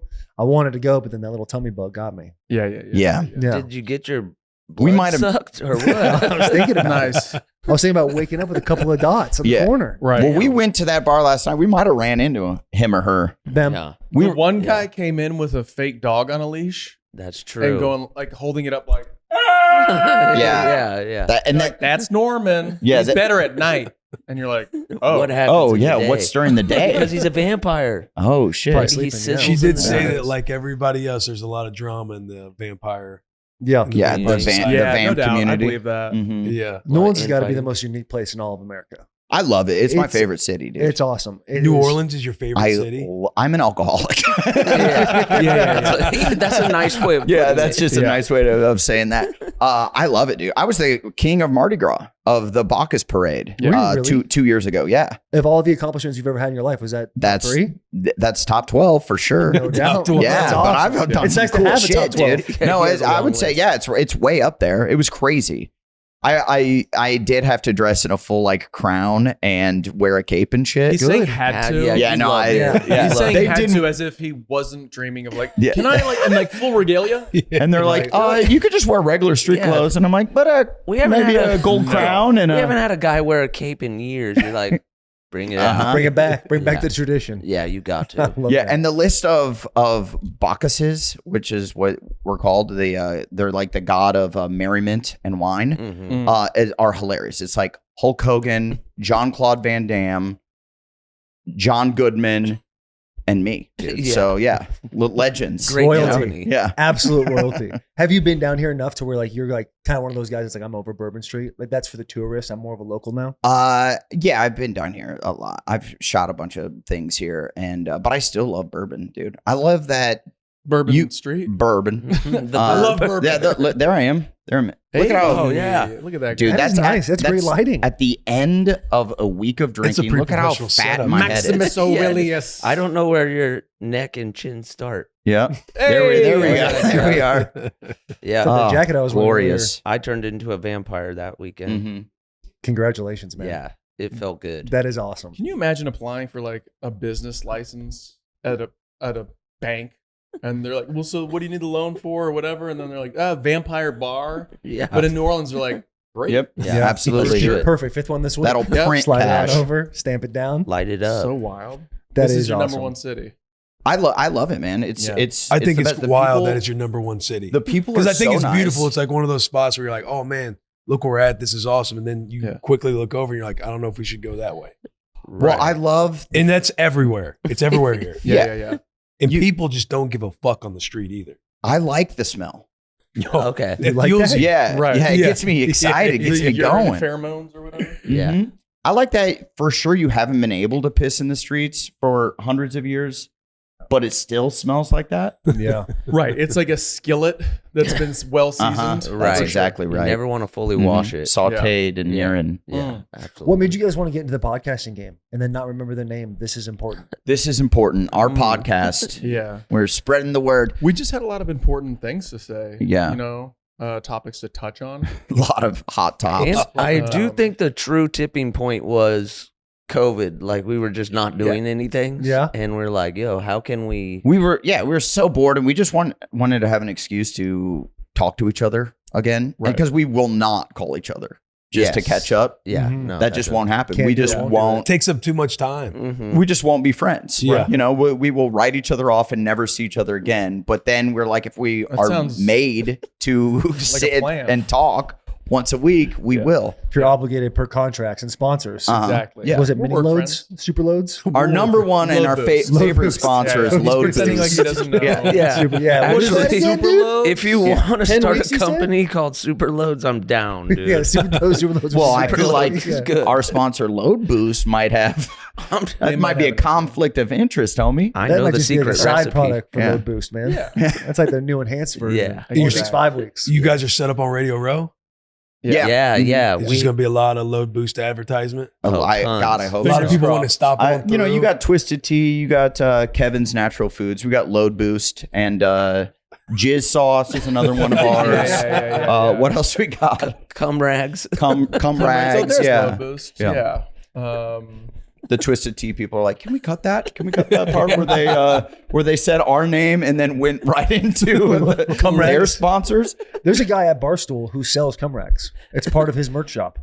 He's got Cum one. Rag Tony. Yep. Yeah. You'll see you're aware Yeah. of his game. Okay, good. Very nice. It's a good Very nice. business. It I never mean, goes yeah, out of it's a corner style. market. As always, it gets you hooked for life. It's like Yeah. Planet Fitness. Don't ruin Yeah, your remember socks. when we first started? Oh, there he is. it was yeah. real. Excuse me. Very Cum towel. Cum towel. Cum towel. Yes. God, that I is- mean names today. It's tough. Let's fuck. Is it Let's dripping eat letters? ass and let's lick clit. Minus the let's, but yes, Shout out that's Stu all. Finer. That was a verbatim quote Yeah. Is by Stu he Finer. is he here this for the Super Bowl? He's or more of like an energy. He than might anything be else, around. man. Yeah. Like, Yeah. he's anywhere. Yeah, Okay. yeah. Stu, he Yeah, actually. vampire. What is the movie that's kind of loosely based off of one of his? Two for the disgruntled- money. Two for the money. Oh. He has an incredible story. We did a whole episode with him, and he was like telling us how the mob got involved. He was a bookie. He was selling a whole bunch of stuff. He has. I feel like if you have a story like that, you gotta Yeah. sell cum Gotta towels. say it. Yeah. Gotta absolutely. sell cum Stu towels. has for sure had somebody killed. Okay. Yeah, He's Oh, like, no, these that's come fair. down. Yeah. That's a Also, fair they statement. clean up blood, whatever you need. yeah.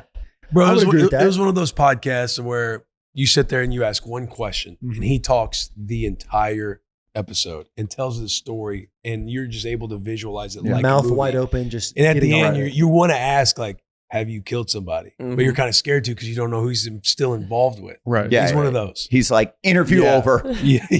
right. Yeah. It's How better, dare you ask that? it's better to bring it up like months or years later and then just get murdered out of nowhere. Yeah. Smart. Yeah. Absolutely. Find him in a common Remember room. when we the first merch we were ever given was like way back in the day when we were doing YouTube videos before Workaholics and all that. Yeah. We did a Bang Bus spoof. Mm-hmm. Nice. Yeah. Do you want to where- explain what Bang Bus is? yeah, Bang Bus Yeah, what is is Bang Bus? yeah, for you guys. I can Not tell you everyone don't know. knows. Couple of straight edge kids over here. Yeah. Like, what is that? Yeah. Bang Bus, for those at home on the internet, I'm Yeah. sure you aren't familiar. We like picked up, here's the Hey, actually, sure. Just Google Bang Bus. We'll find out for ourselves. Yeah. Yeah, there Yeah. it is. yeah, so there we Look at are. those young Yeah. bucks. And we are like cruising. We're gonna do a bang bus, and then we like pick up a girl, and we're like, yeah, we're gonna bang her in our van. And then she gets in, and we're just very nice to her, and Super nervous. and we're too nervous to ask her to do anything. And she's like, just drop me off over there. And we're like, oh man. And then we do it, and we're like, we could have banged her. Yeah. Oh, we totally could. We decided not to, but we could have. Bang Bus saw that and gave us like a lot of cum towels Yeah. that Yeah. No way. said Bang Bus Yeah. on it. Yeah, and Beanies, beanies, which beanies, can also tank be tops. used as Yeah, compels. yeah. Our Yeah.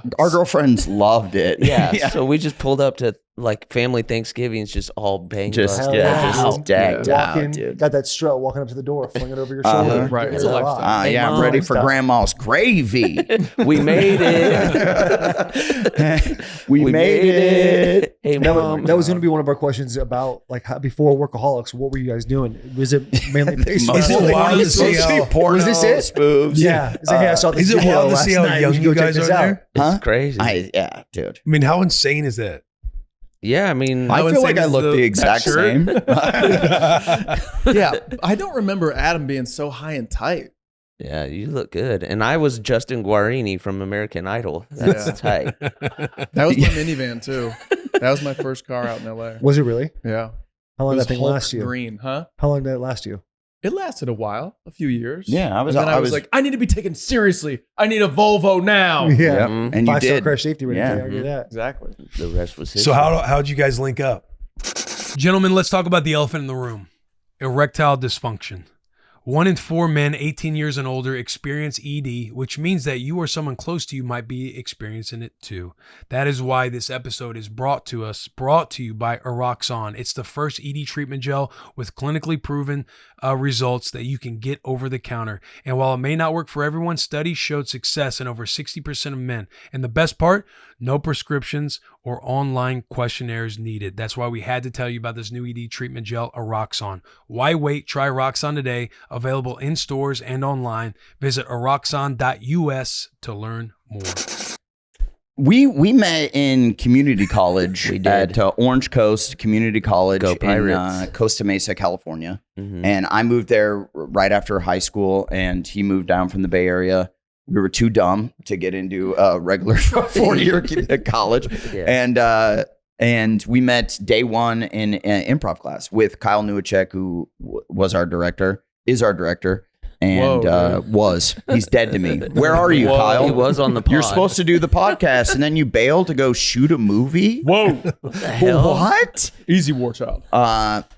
And then I moved up to LA with Kyle and met this guy at the Second City, which is an improv school.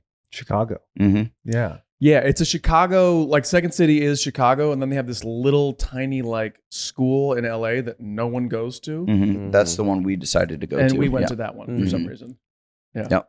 You guys just all met, hit it off, Yeah, we're like, started to collaborate ideas. Hey, there's YouTube out there. We can start making some spoofs. We can start YouTube having had like fun. just, this is how old we YouTube are, dude. hadn't dropped It I hadn't Well, yeah. even What year is co- this? This was like 04, 05. Yeah. And then I remember when YouTube came out, we were just like making videos and like showing our friends, like literally being at a party and being like, you got to check this out. And I was like, Right. oh, buzzkill. Hey, everybody, dude. cut the music Yeah, real quick. We're stop the gonna watch music. our home videos. Yeah, we're gonna watch me. If all the chicks could just be quiet. Actually, be quiet. Actually, and there's No, not put chicks. your It's tops just back one on. girl Put here. your tops back on. We're No going to show a distractions. comedy video. Stop having fun. My roommate Christine thought I was a homosexual man because she saw me. My car broke down. She had to pick me up after improv class, and she saw me like flirting. She thought with Durs because it was like we had a class together, and then afterwards I was like, "Hey, so if you would ever want to like link up and maybe write together or something." You're He's like, pretty funny. yeah, that could work. Later. And then you saw it was like giving each other like awkward hugs, Yeah, I you know, kissed his like neck, dudes just, and then he weirdly kissed my neck a There you lot. go. You're gifted. I go, thanks. And then she was like, I didn't know. And I'm like, what? She's like, I guess I just didn't know. And I'm like, didn't know what? And she's like, it's okay. I don't want to tell anyone if you, and I'm like, what? And she's like, that you're homosexual. And I'm like, you think?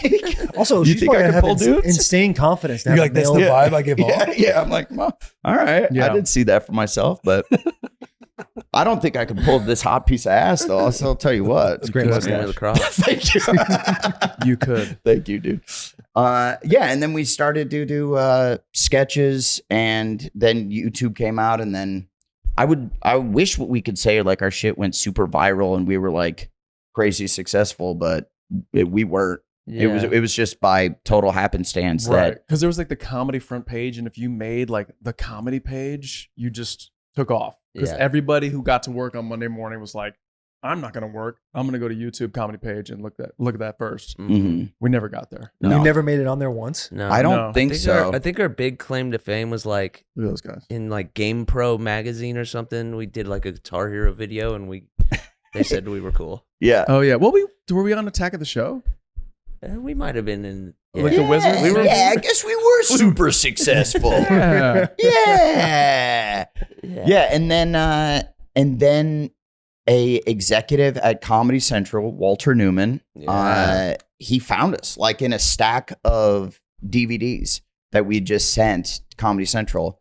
And he wasn't even an executive, I don't think, at that time. I don't think He was like a janitor. No, I don't know what it is. Yeah. But He was like a Matt Damon situation. He was just writing jokes on the board. They're like, who wrote these? who wrote these? Right. And then he brought that up to their bosses, and they were like, actually, these guys are funny. But at that point, they wanted us to do Workaholics, because we did a video that was sort of similar to Workaholics. They were like, yeah, we like the idea of you guys living together and working together. That is really interesting. That's what was on the DVD that you sent to Comedy Central? Yeah, and just like a They ton got a of other DVD? sketches. I mean, yeah. And then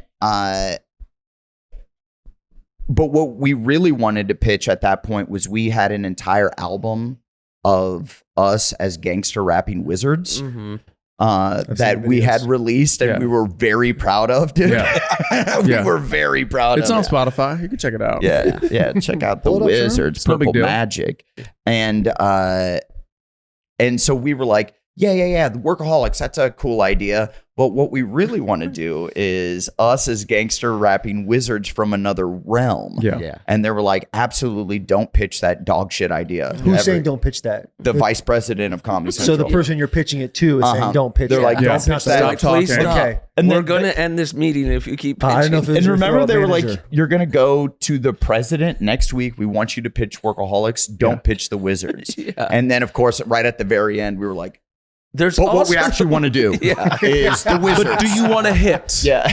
With that said, in season 1 of Workaholics, Oh, yeah, here we the were on, Wizards do make an appearance. Yeah, the Wizards actually made an appearance on Conan, Yeah. which was so sick. Also Unreal. part of that top 12. Oh yeah, that's up there. Yeah. In the That's Cum up Zone. there. They I made mean, the the wardrobe dragon was and everything. incredible. What was it like being in the room, like pitching Workaholics to the president of Comedy Central? How old are you guys at this point?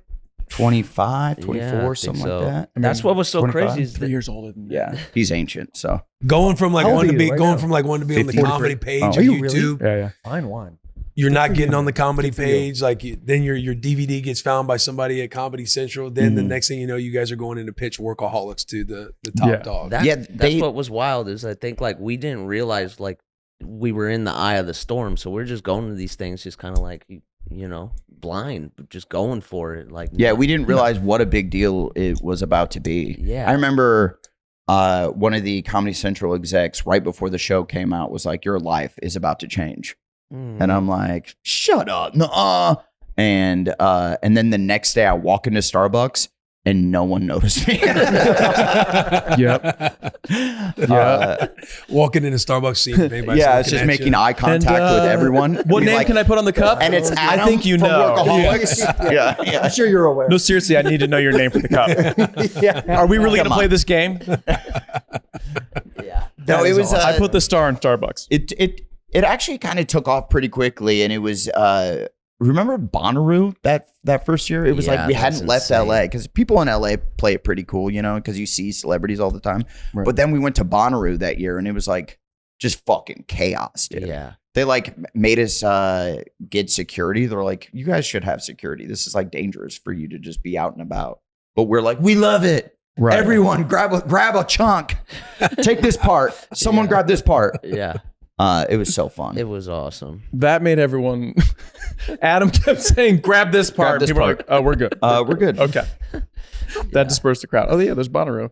Whoever's doing the you're doing a great job out there. Jeez, Look we need at somebody you. like that on our podcast. This is important. Yeah, Sherm is absolutely whipping it up right now. Now, are you guys performing the Wizards at Bonnaroo in this? Or you guys are just like, hey, we're doing different y'all seen sketches Workaholics? and stuff. I'm not live sure sketches from before the day. Like we had like sketches that we were doing live that we just like dusted off and like updated a little bit. How many? We'll still do that. How many like CDs 20-year-old or sketches? How many CDs or DVDs did you guys send to Comedy Central before you're like, oh, Workaholics is the one?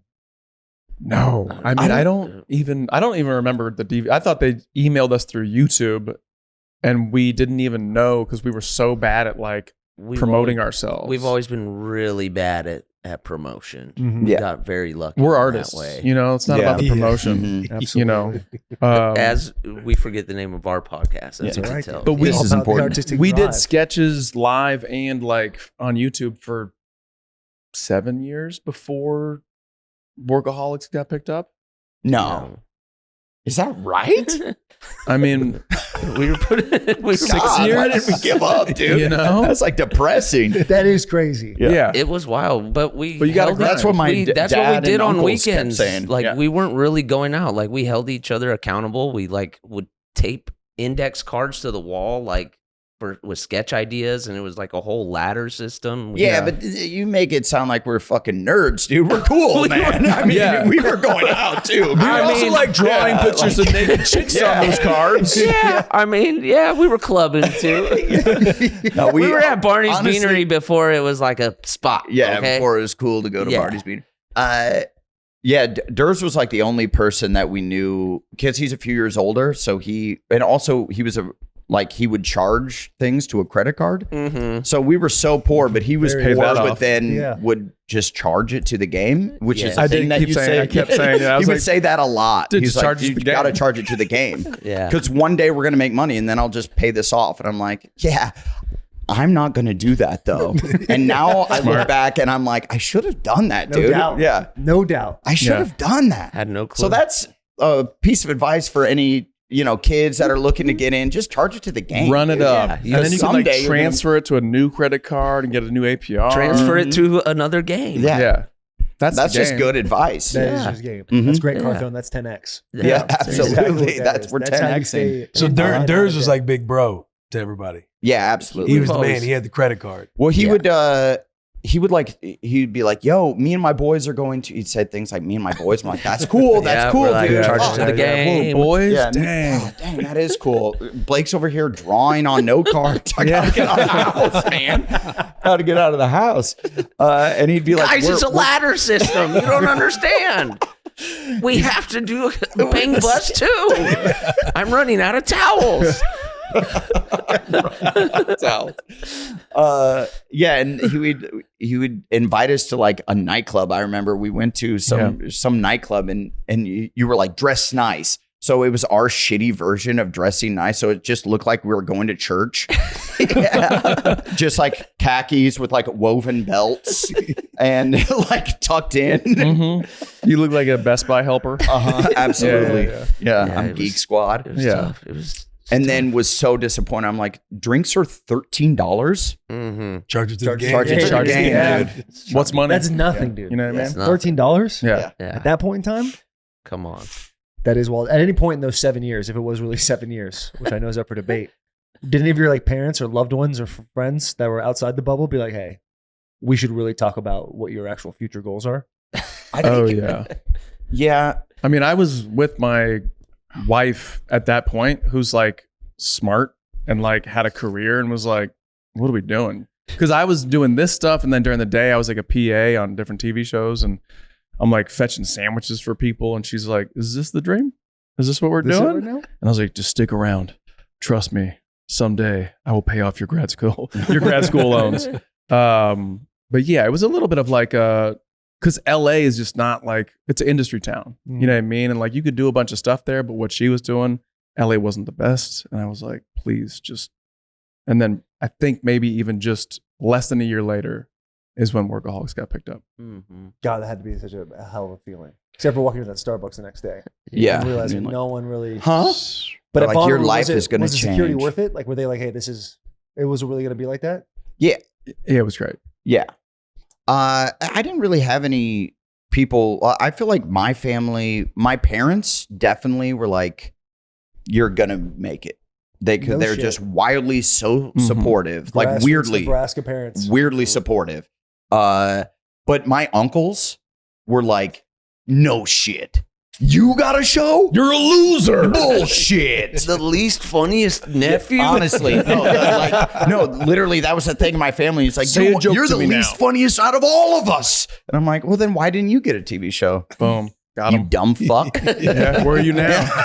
Just going too busy going to Husker games over the weekend, man. Yeah. Too focused on the volleyball games. Yeah. In Yep. the off season. And my gotta my believe in parents that had a guy. really low bar. They were happy I was just delivering pizzas. So Yeah. yeah, they They're were stoked on it. Yeah, they were like, no, okay, Oh, cool. wow. We didn't see this for you. love pizza. This is great. Yeah. So when you first signed, was it just one season of Workaholics, or how quickly did it get picked up? Like in that first season that you guys are going to do another one? Yeah. I think we got picked up to write the second season before the first season aired because they were so stoked. Nice. Yeah. So that was Yes. like a huge Yeah. sign of But also, confidence. like at this time, they used to do like pilots. They would do one episode, like any network or channel, whatever, would do a bunch of pilots, like one episode of a show. Let's say they did 10, and then they'd watch them and pick the 5 that they're going to pick up for a season. Mm-hmm. We shot.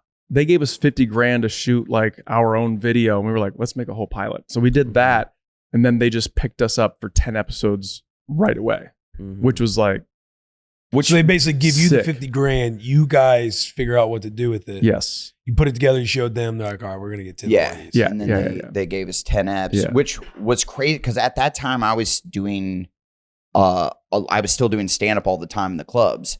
And my stand up friends were like, they truly didn't believe me that I had a show on Comedy Central because Right. because it took like a year and a half for the show to Yes. actually come out. Yes, they Just- they wanted to drop our show with new South Parks. Yeah, that's Right. right. To get eyeballs. and they were doing Broadway with Book of Mormon. Phenomenal Yeah. Broadway show. Yeah. And so like they were like, wait for South Park to come back. And yeah, while we were waiting, we started writing season 2. Yeah. Yeah, and it definitely sucked because I didn't know that they have the pilot presentation online. That's sick. Yeah. Shout out, sure. That's probably illegal. Yeah, for sure. Isaac. Yeah, Isaac, quit puking on your bed. We look over. Isaac's just puking down himself. Yeah. Yeah, that was weird. I was watching Isaac that. I'm catching like, where's strays for the minute he Brendan walked in. Soho? Huh? What'd you say? I said Isaac's been catching strays. Since the Yeah. day he walked. Yeah. That's his Sorry, life. Isaac. Like, That's It's his. all good, Isaac. I mean, I respect the boot and rally. Yeah. That's a big deal. If you That's big boy football. if you right call that Exactly. rallying, I don't know, man. there. I just assumed his hair is always like that. Bro. Sad. I feel sad now. And so Workaholics went 7 seasons. Like, how did the writing process go for you guys? And I know it's such like a kind of a gay question, but also it is kind of interesting to hear like how you guys work through each series. Who wrote the most? Who like? How did you find these things that essentially turned into Blake a cult had him classic? on the index cards. He's Like, like, yeah. I tried Yeah. telling you this But ladder shit we works. Yeah. boys. He was like Jeff Gambit and with those Garrett cards. were massive fans. Like they're like Workaholics is like their show. They're number one. So to be able to accumulate that kind of cult following, like what was the work like between seasons and all the writing and stuff like that? Well, we had a writing staff that Yeah. we worked with that Comedy Central didn't trust us to run the show immediately. We were just so young and inexperienced that we hired a bunch of really smart people, and then we were the bosses of them, which was really weird. Yeah, like that was a trip. like community college dropouts for Blake and myself were like the bosses of all these Harvard educated writers. We're like, no, I don't think you should do it that way. Right. Are you supposed to do it that way? Yeah.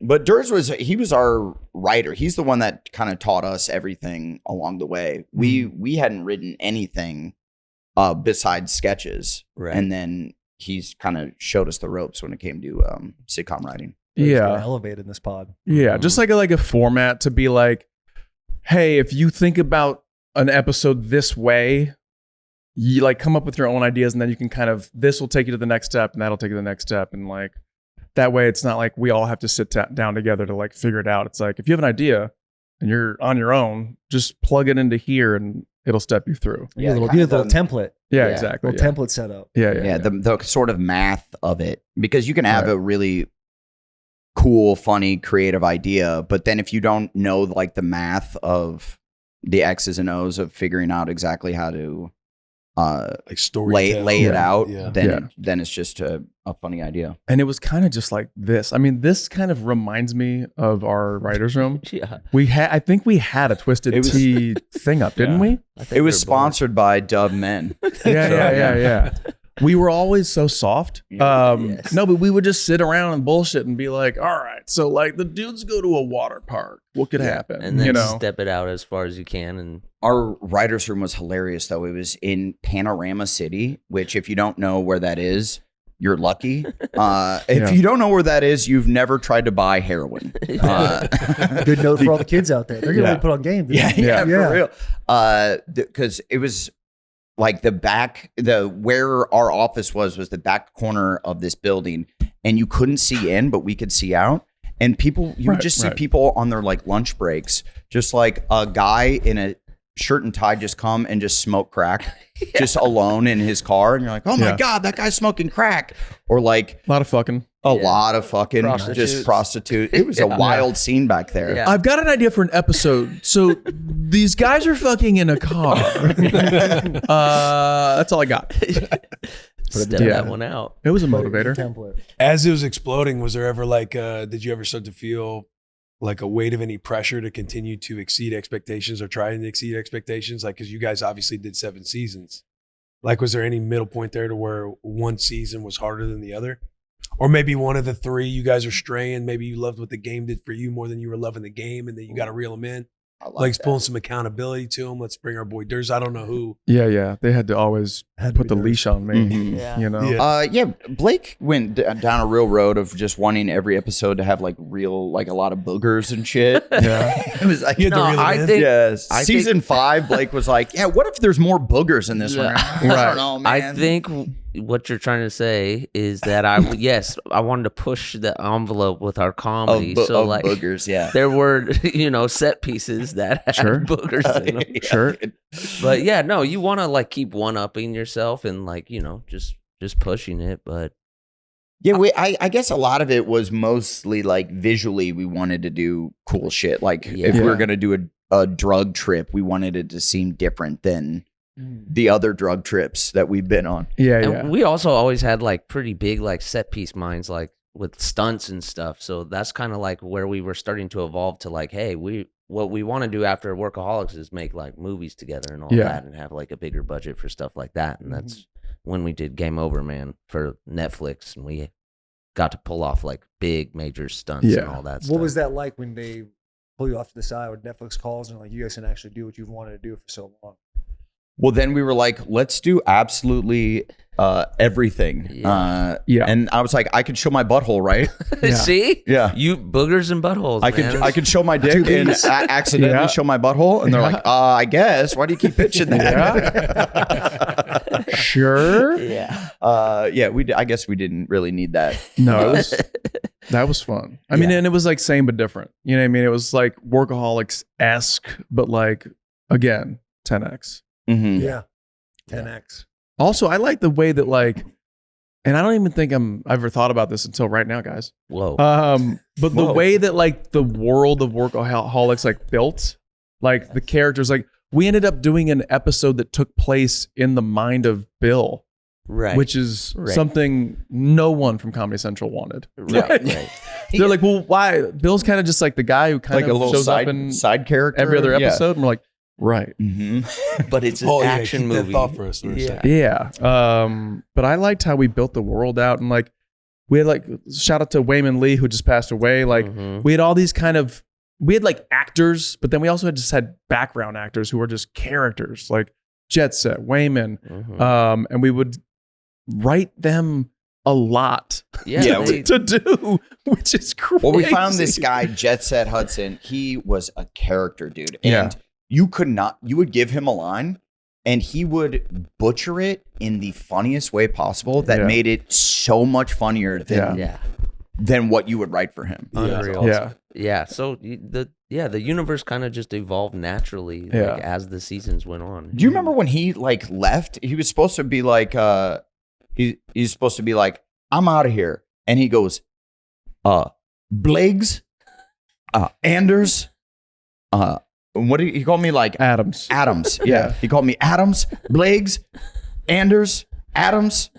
Get the fuck up out my house. And we're like, what? He's just supposed to leave. He's in his cubicle. He's like, get the fuck up out my house. Get out of my house. And we're like, okay. That's better than what we could have written you. Just absolutely butcher our names and say, get out of our house. I think it started when we gave him a line. We were like, so the episode's about like Adam wants to be in charge or something. And people are asking like, what do you want in the office? Like, I'll take care of it. Like running for school president kind of thing. And he was like, supposed to just say, I want string cheese in the fridge. And the rest was history. Spring cheese. Yeah, he kept saying was all he could say. Yeah. We're like, it's string, like a shoelace, string cheese. He's like, got it. Spring cheese. And we're like, I think we found a comedy genius. And he's not going to say string cheese because he knows spring cheese is funnier. Way funnier, dude. No one knew what spring cheese was, and then we put him on blast. But we wanted it. Yeah. This episode is brought to you by, you guessed it, Kevin's Natural Foods. If you haven't tried Kevin's Natural Foods, you are missing out. I love the General Tso's chicken, the orange chicken, the Thai-style coconut curry. I've said it throughout the episode because it is the God's honest truth. And if you want delicious protein-packed meals on the table in under 5 minutes, Kevin's Natural Foods heat and serve entrees are perfect. They're clean, nutritious meals that taste like something you get in the restaurant. Kevin's entrees include fully cooked beef or chicken and incredible sauces. So all you need to do is heat and eat. It's hard to believe something like this is this tasty and can be healthy as this fast. Guys, I'm telling you, it comes packaged. The meat is clean, very clean ingredients. It comes packaged in chicken broth. The vegetables come packed in vegetable broth. All you got to do is open it up. You sear each side. You throw the clean ingredient sauce in. Again, very clean ingredients, paleo certified, keto certified. You whip it up. It's ready in under 5 minutes. It is the best food on the market. Kevin's Natural Foods. It's a game changer. Let's get back to the episode. As you guys are getting popular too, like, you know, you start getting cameos. Like, who's your favorite person to bring in and do a cameo with? Oh man, dude, that's a great question, Will. Lots of legends. I bet. I mean, for me, it was Jack Black. Jack Black was awesome. He was just such a legend, dude. One of the greatest rock artists of all time. Yeah. Yes. Honestly. Weirdly, like when Ben Stiller said he'd do an episode, it was like, wait, really? What the fuck? And that was awesome. Yeah, it was cool when like people that were actual movie stars were like, "Yeah, I'll do it." We're like, "You will do it?" Have you seen our Bang Bus video? Actually, can we talk to your manager? What are they doing? Did your manager puke the bed? Have you guys ever seen the movie The Running Man? Have not.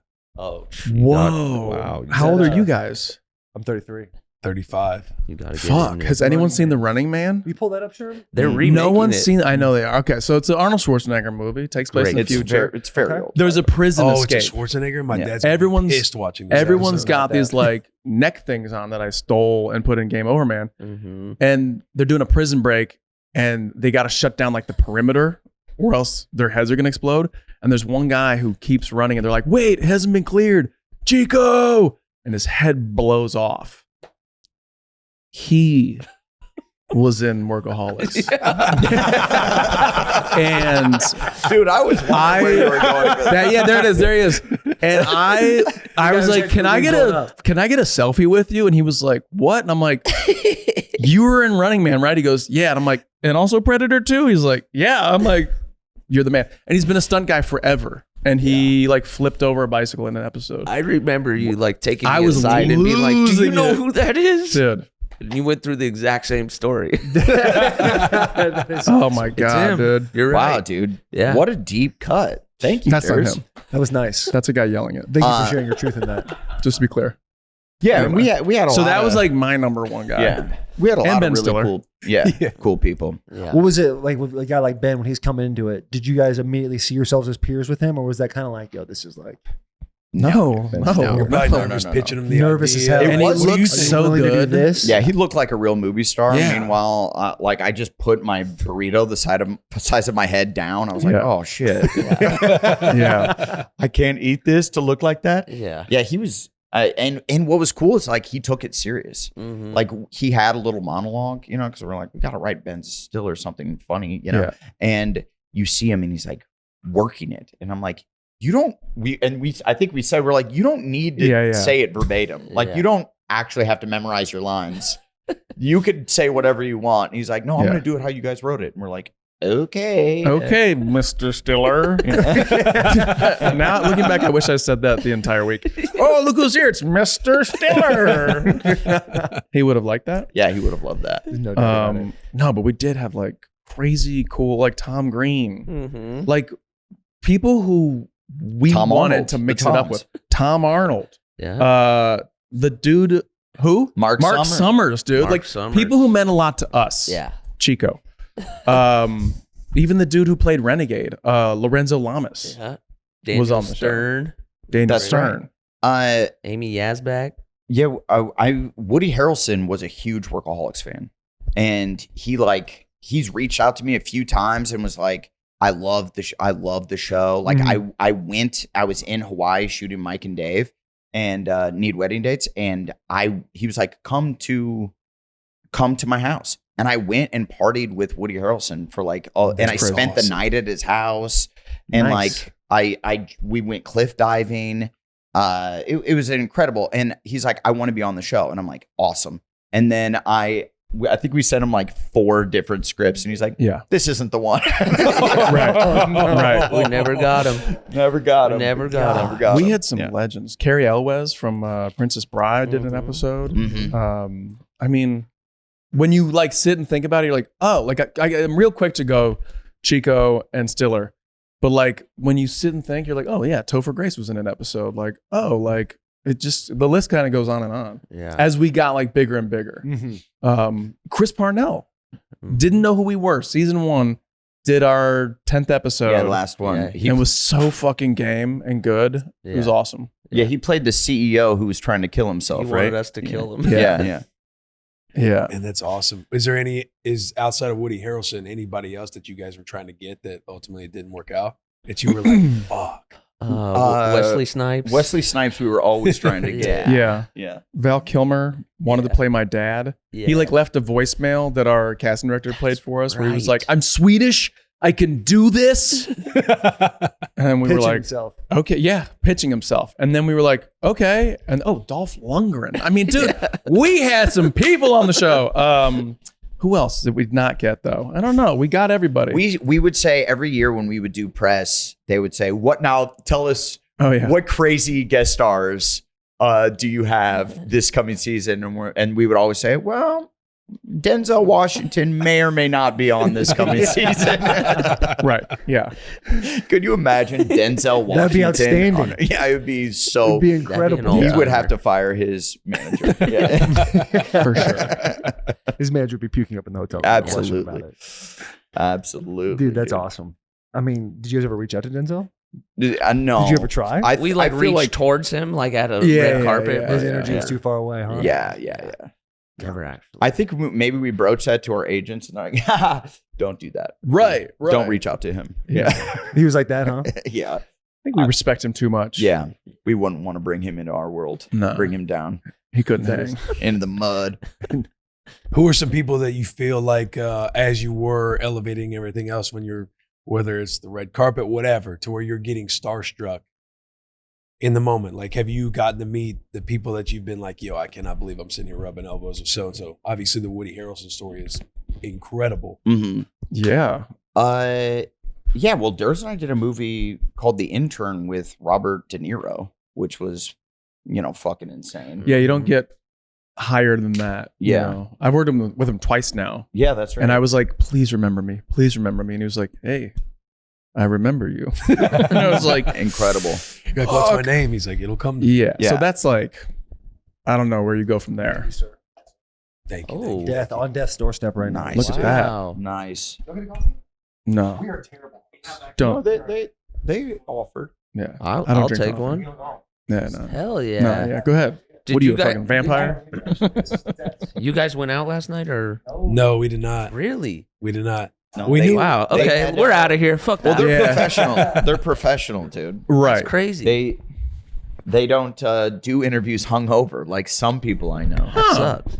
You got to I feel learn great. from experience. I was telling It's him a tough before the operation show, out here, man. when we were in Arizona a couple years ago, we went hard a few of those nights. Yeah. And one night I came in, we had like her cousins on. We had a few interviews. Yeah. So I'm sitting there, my voice is basically like gone. Yeah, And that's I'm one so thing about Will is hungover. he's got a beautiful voice, but like it only Yeah. has so many words Yeah. a day, and then Right. it's gone. And you And lose him for a week. Kirk was giving me so many flowers from being on Washington, and I'm just sitting there I thinking to know. myself, like, I'm I was so tearing up hungover hearing right now. about him compliment you. Yeah. Yeah. It was Yeah, and beautiful. you're And just sweating. Your pits are. I felt like a juicing. fraud. Everything he was Yeah. saying, I was like, man, if he only knew what I was doing last night. But yeah, last night there was like this dozens trivia thing, and Will's team won. Yeah. So Nice. Congrats, Congrats. dude. Thank Congrats. you. Round of Thank you. applause, everybody. Whoa. Bad That's news huge. is we got a couple of oysters at Acme. Was it Acme?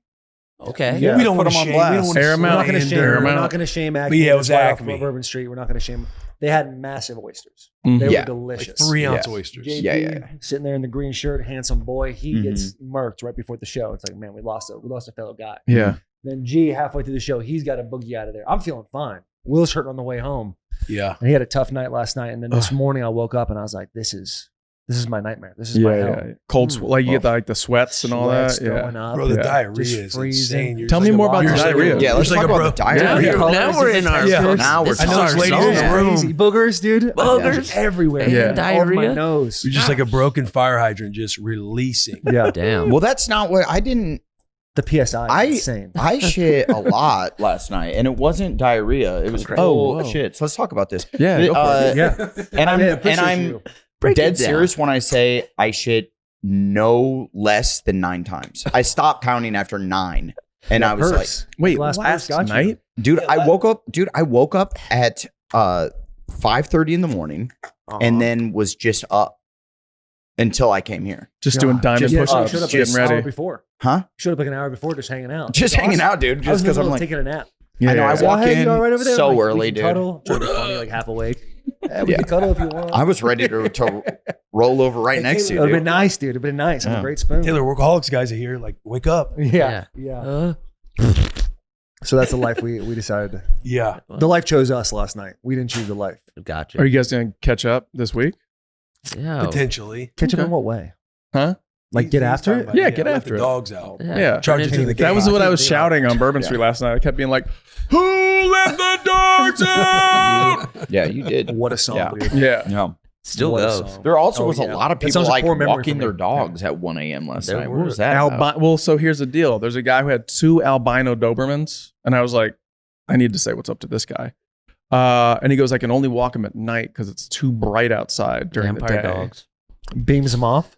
Yeah, dude. But can you imagine Vampire albino for sure. Dobermans, cropped 100%. ears, Vampire dogs. Yeah, they look crazy, Albino dude. Rottweiler. I didn't Yeah, realize they look were- like Resident Evil dogs. They did. They were scary. I did not go close to them. Yes. So this is he pulled it up right here. This is there's when that. our manager who puked on himself last night. This is important. Yeah, got his ear pierced on stage. Yeah. At the This Is Important live show. And what is This Is Important? That's our podcast. Yeah. Yeah.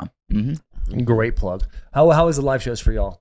So fun, dude. Is it? You have a good time with it? We do. Yeah. You hate it? It seems No, like I don't you hate it. They're actual Sometimes, pros. yeah, they're pros. They're actual. But I don't know if you've told them the show. Like we're kind of flying by the seat of our pants. You You guys are doing a This really is- good job. You think so? Yeah. We sit there before Man, our that's live nice. shows and we're very nervous every time. We're like, hey, what are we Yeah. going to fucking talk about this Yeah, time? very nervous. That is a little nerve-wracking. It's like kind of freeing in a way, but yeah, we don't plan shit for our podcast, and Right. we didn't plan absolutely nothing for the live show. There So was we found out later that we all had COVID, but there was a point in the Chicago show where Blake, it's a podcast. You have to talk. You have to Right. keep talking for at least an hour, just talking. Blake didn't talk for 17 minutes. Well, Yeah. He was I in the zone. had Malort on stage, so You had who? the Malort, the like Chicago liquor thing that they're drinking, Liquor Yeah. thing. It's Okay. garbage. All right, I'll take Yeah. your word for Yeah. it. It's- Never even it heard of erased my function to Oh, by the talk. way, if Malort is like 9% alcohol, it's It not. has But he something was- in it. He was going after it. It on has something Yeah. in it. Okay. Whenever we have like Jelly on the podcast or somebody comes in and like, hey, can we smoke on the bus? We're like, yeah, you can for sure smoke on the bus. He's always like, do you want some? We always say yes. Uh-huh. This man right here, he has like a couple of hoots. Mhm. I'll go mute when I get He'll high. go Yeah. mute. Yeah, I'm the same way. And then the anxiety starts to vibing. hit me a little bit like, yo, you got to keep this train rolling a little bit. Yeah. You Yeah. get like the couple of awkward giggles and you're like, so music, huh? Pretty sick. Right? Right. What's Right. that like? Yeah. What's music like, dude? Wait, but how long have you guys known each other? Since 2018. 2018. Okay. Yeah. So, but I mean, so for us, like we've known each other since 2004 ish. We can't shut up. Like there's an endless amount of things we can talk Endless. about. There's an endless amount of like, well, I know that he's drinking Malort, so we're gonna pick up the slack. We know that We also were we know he drinking can't Malort, think of though, anything so- funny. We'll think of something Yeah. funny. Like, so like as far as getting nervous before a show, I'm like, no, like I don't know. And again, Yeah, Blake like, gets really nervous before shows. We don't get nervous before shows. Yeah, but also being in the room with like all those fans, it's like the energy coming from them. It's just it's so fun. You feel they're like there to rock see you, stars, too. and it's a podcast, but you feel like rock stars. It's like It's so awesome. dumb. right. He It's was so quiet silly. for 17 minutes in front of 4,000 people. Yeah, it was crazy. The best. Crazy. Well, did people start to notice? Did you guys notice? Did you say anything during the show? Yeah, I think I was saying, Yeah. Blake, shut the fuck up. You're talking too much. Yeah.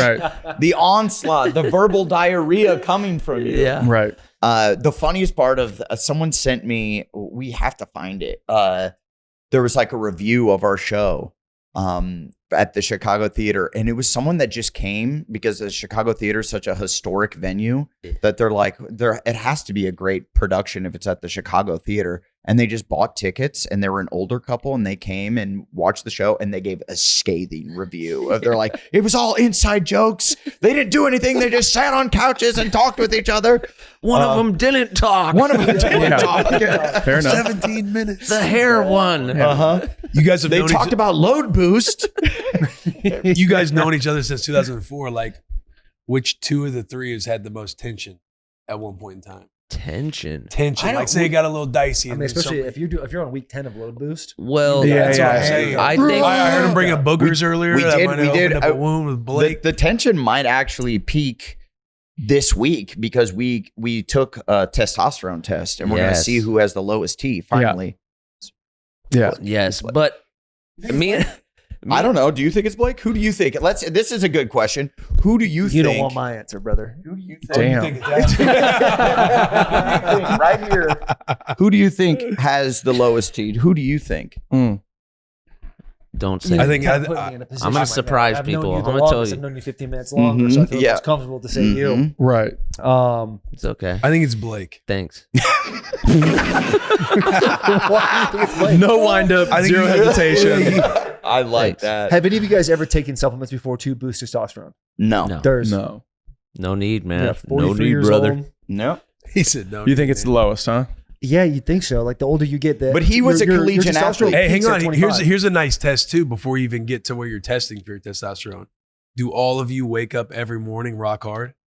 Still, I would say not. Hey, Blake, every let me tell you morning. what the science behind it is. Like when you're wanting to test your testosterone. Here we go. Yeah. Now Your the show's getting first, good. your first example, the doc would ask you like, "Hey, are you still waking up rock hard? If you have a morning wood when you wake up, your testosterone's probably pretty healthy." Yeah, I might be fucked, man. Rock hard? You said every morning. Like a rock. I Hard. Usually I remember when I'm rock hard in the morning. I'm like, this is gonna be a good day.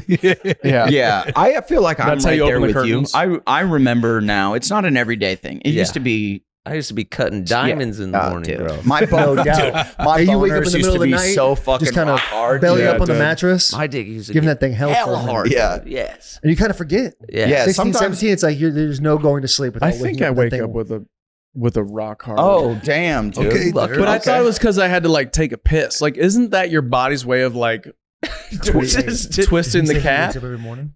Yeah, he said, "I think I wake up every morning." And look at him; he's relaxed. My dick's hard too. And He's confident right now. He's If like, you play "Yeah, I football, think I-" if you play football long enough, you know a big dick when you see one. Yeah. Okay. Cool. My You've dick's got, hard you've got too. the frame. I'll tell you that. Okay. Cool. Yeah. You've got the frame. Wow. You got the hands. You got the shoulders. So then, what happened, God? I got the frame. My dick's hard too. That's not. I liked where Durs was going, where he thinks that an erection is just your dick filling up with piss. Yeah. No, that's what I'm saying. That is such It's like, a bizarre. I gotta go potty. I thought morning wood was a function of like when you have to take a piss, No. you can't when you have a boner. It's very hard. No, you can. You Yeah, you can, can. but it's very difficult. It's it fun. like That's the You only feel- way. you feel like an Olympian. pisses. pissing in the toilet because you got to have the nice like lean Exactly, all the way yes. over. Yeah. Yes. You're like There we leaning all go. the way over, Hello. pushing it down a Flexibility, little bit. all that, all that. Like only if my wife could see me right now. Yeah. And she sometimes does. And I'm like, I didn't So- close the door. So you think Blake, and then you are. Durs. Yeah. You think Durs I'm has so the lowest old. T because he's the oldest. Yeah, I would just assume that. But Yeah. waking up every morning with wood, like it kind of Yeah. brings me Yeah. back to Blake. But I don't want to pile on. I'm trying to establish a nice That- relationship. Hey, and also Yeah, there's yeah, nothing yeah. wrong with low I T. like that. It's not even I on had me a low little bit. T This most is of my great. career. Okay. I had low T most of my career. The last time I did before I started getting on what was the And clomiphene? Clomid. Clomid. Clomid. Yeah. Before I started getting on that, I think I tested around like 280. Yeah. I was like I was below 300 because it goes up to Sure, I think pull up that photo 1100 right there if of I'm not Thick Taylor. mistaken. I do like how he's like, I was at 280. We're going to be at like 112. Yeah, it'll be like mine says 7. I won at 118. I mean, Oh, look at yeah. that. There we That's- go. that's Okay, pre- sure. We don't got to bring that's up pre-T? my low T look right there. My Tom Brady. Yeah, Wow. that's your lowest T Shots. right Yeah, there. Yeah. Adam, I was going to say you, but when you did flex, I was like, Yeah, hey, dude. I would sleep All the T's right Yeah. here, man. all the T's. He knows. He knows. Twisted tea. That's what I got, Twisted tea, baby. There's the plug. Hello. Yeah, I'm excited. I'm excited to see who has. Now that you're throwing these numbers around, I'm realizing I have like no clue like how to even gauge it. Now, so. how expensive? Well, it doesn't matter. I think whoever has the lowest T, the other two has to pay for that other man to up their T. Right. What Absolutely. happens if I have really low T and then I start teeing? Teeing off. Yeah. You Well, I will just- probably get an Yeah, erection like again. I went up to like 900, almost 1,000. What the hell? And that's how you got the beard and stuff? you would know every morning like this shit Whoa. is working. Really? No shit. Wow. Why? So why not do it?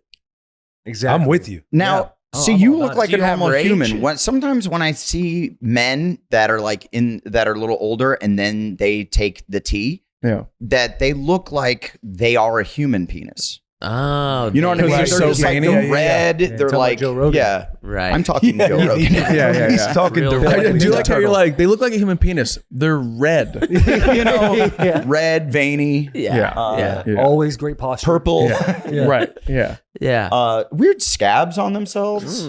Itchy. Okay. You know, like a penis. Yes. Yeah. Yes. Mm-hmm. So it doesn't make you. There's no like weird side effects. No. And we're also not like You would, taking so CRT if and you're, stuff like that. Oh, they okay, would tell okay. you if you're trying to have kids to not take testosterone, but like I took Clomid, which is like something that helped naturally boost it. I got if it. you're trying to get pregnant. Okay. Got to get on it. What are we yeah, doing? yeah. Yeah. There's some different methods out there. That You think can I use. could score it out here? Like, Absolutely. Is that what you guys are doing? New Orleans? It's getting a good tested city by- to get. No, we have the we've already taken the test. We're gonna open them probably Live from Tune Radio in. Row. This is important. Tune in to see who's got the most twisted tea. I like we're gonna be doing it. We're gonna be interviewing someone. It's just like Troy Aikman sitting there being like, "Why did I agree to do this?" Is he They're in talking about how they're low T. Who are It's the obviously Nugenics guys? It's The going to be Nugenics Rich guys get Gannon. it. Come on. We're getting Rich Gannon. Yeah. Okay. All right. Shoot for Troy Have y'all been Aikman. down to Radio Row yet? Not yet. Scavengers out there, bro. Yeah. It is. It's cool. It's fun. We're There's a lot of excited. people. They'll be pulling you in a bunch of different directions. It's gonna be absolute chaos. We're too hungover for it, but Well, we're going to have to get some daiquiris on deck. is that what's gonna help? Hit us? the DAC. We're gonna have to get a little fucked I'm up. saying we get a couple hand grenades, have them by I'm our gonna side. throw up. That's Just the actually- idea of a daiquiri right now, Mark. Oh, well, I'm hair of the dog. in. Gotta have it. I Yeah, know, I but not a think- I think daiquiri. I'll do a beer. There's one that Let's like, let's Hey, go but you do to have the highest Jean tea. Lafitte's Absinthe like that. House.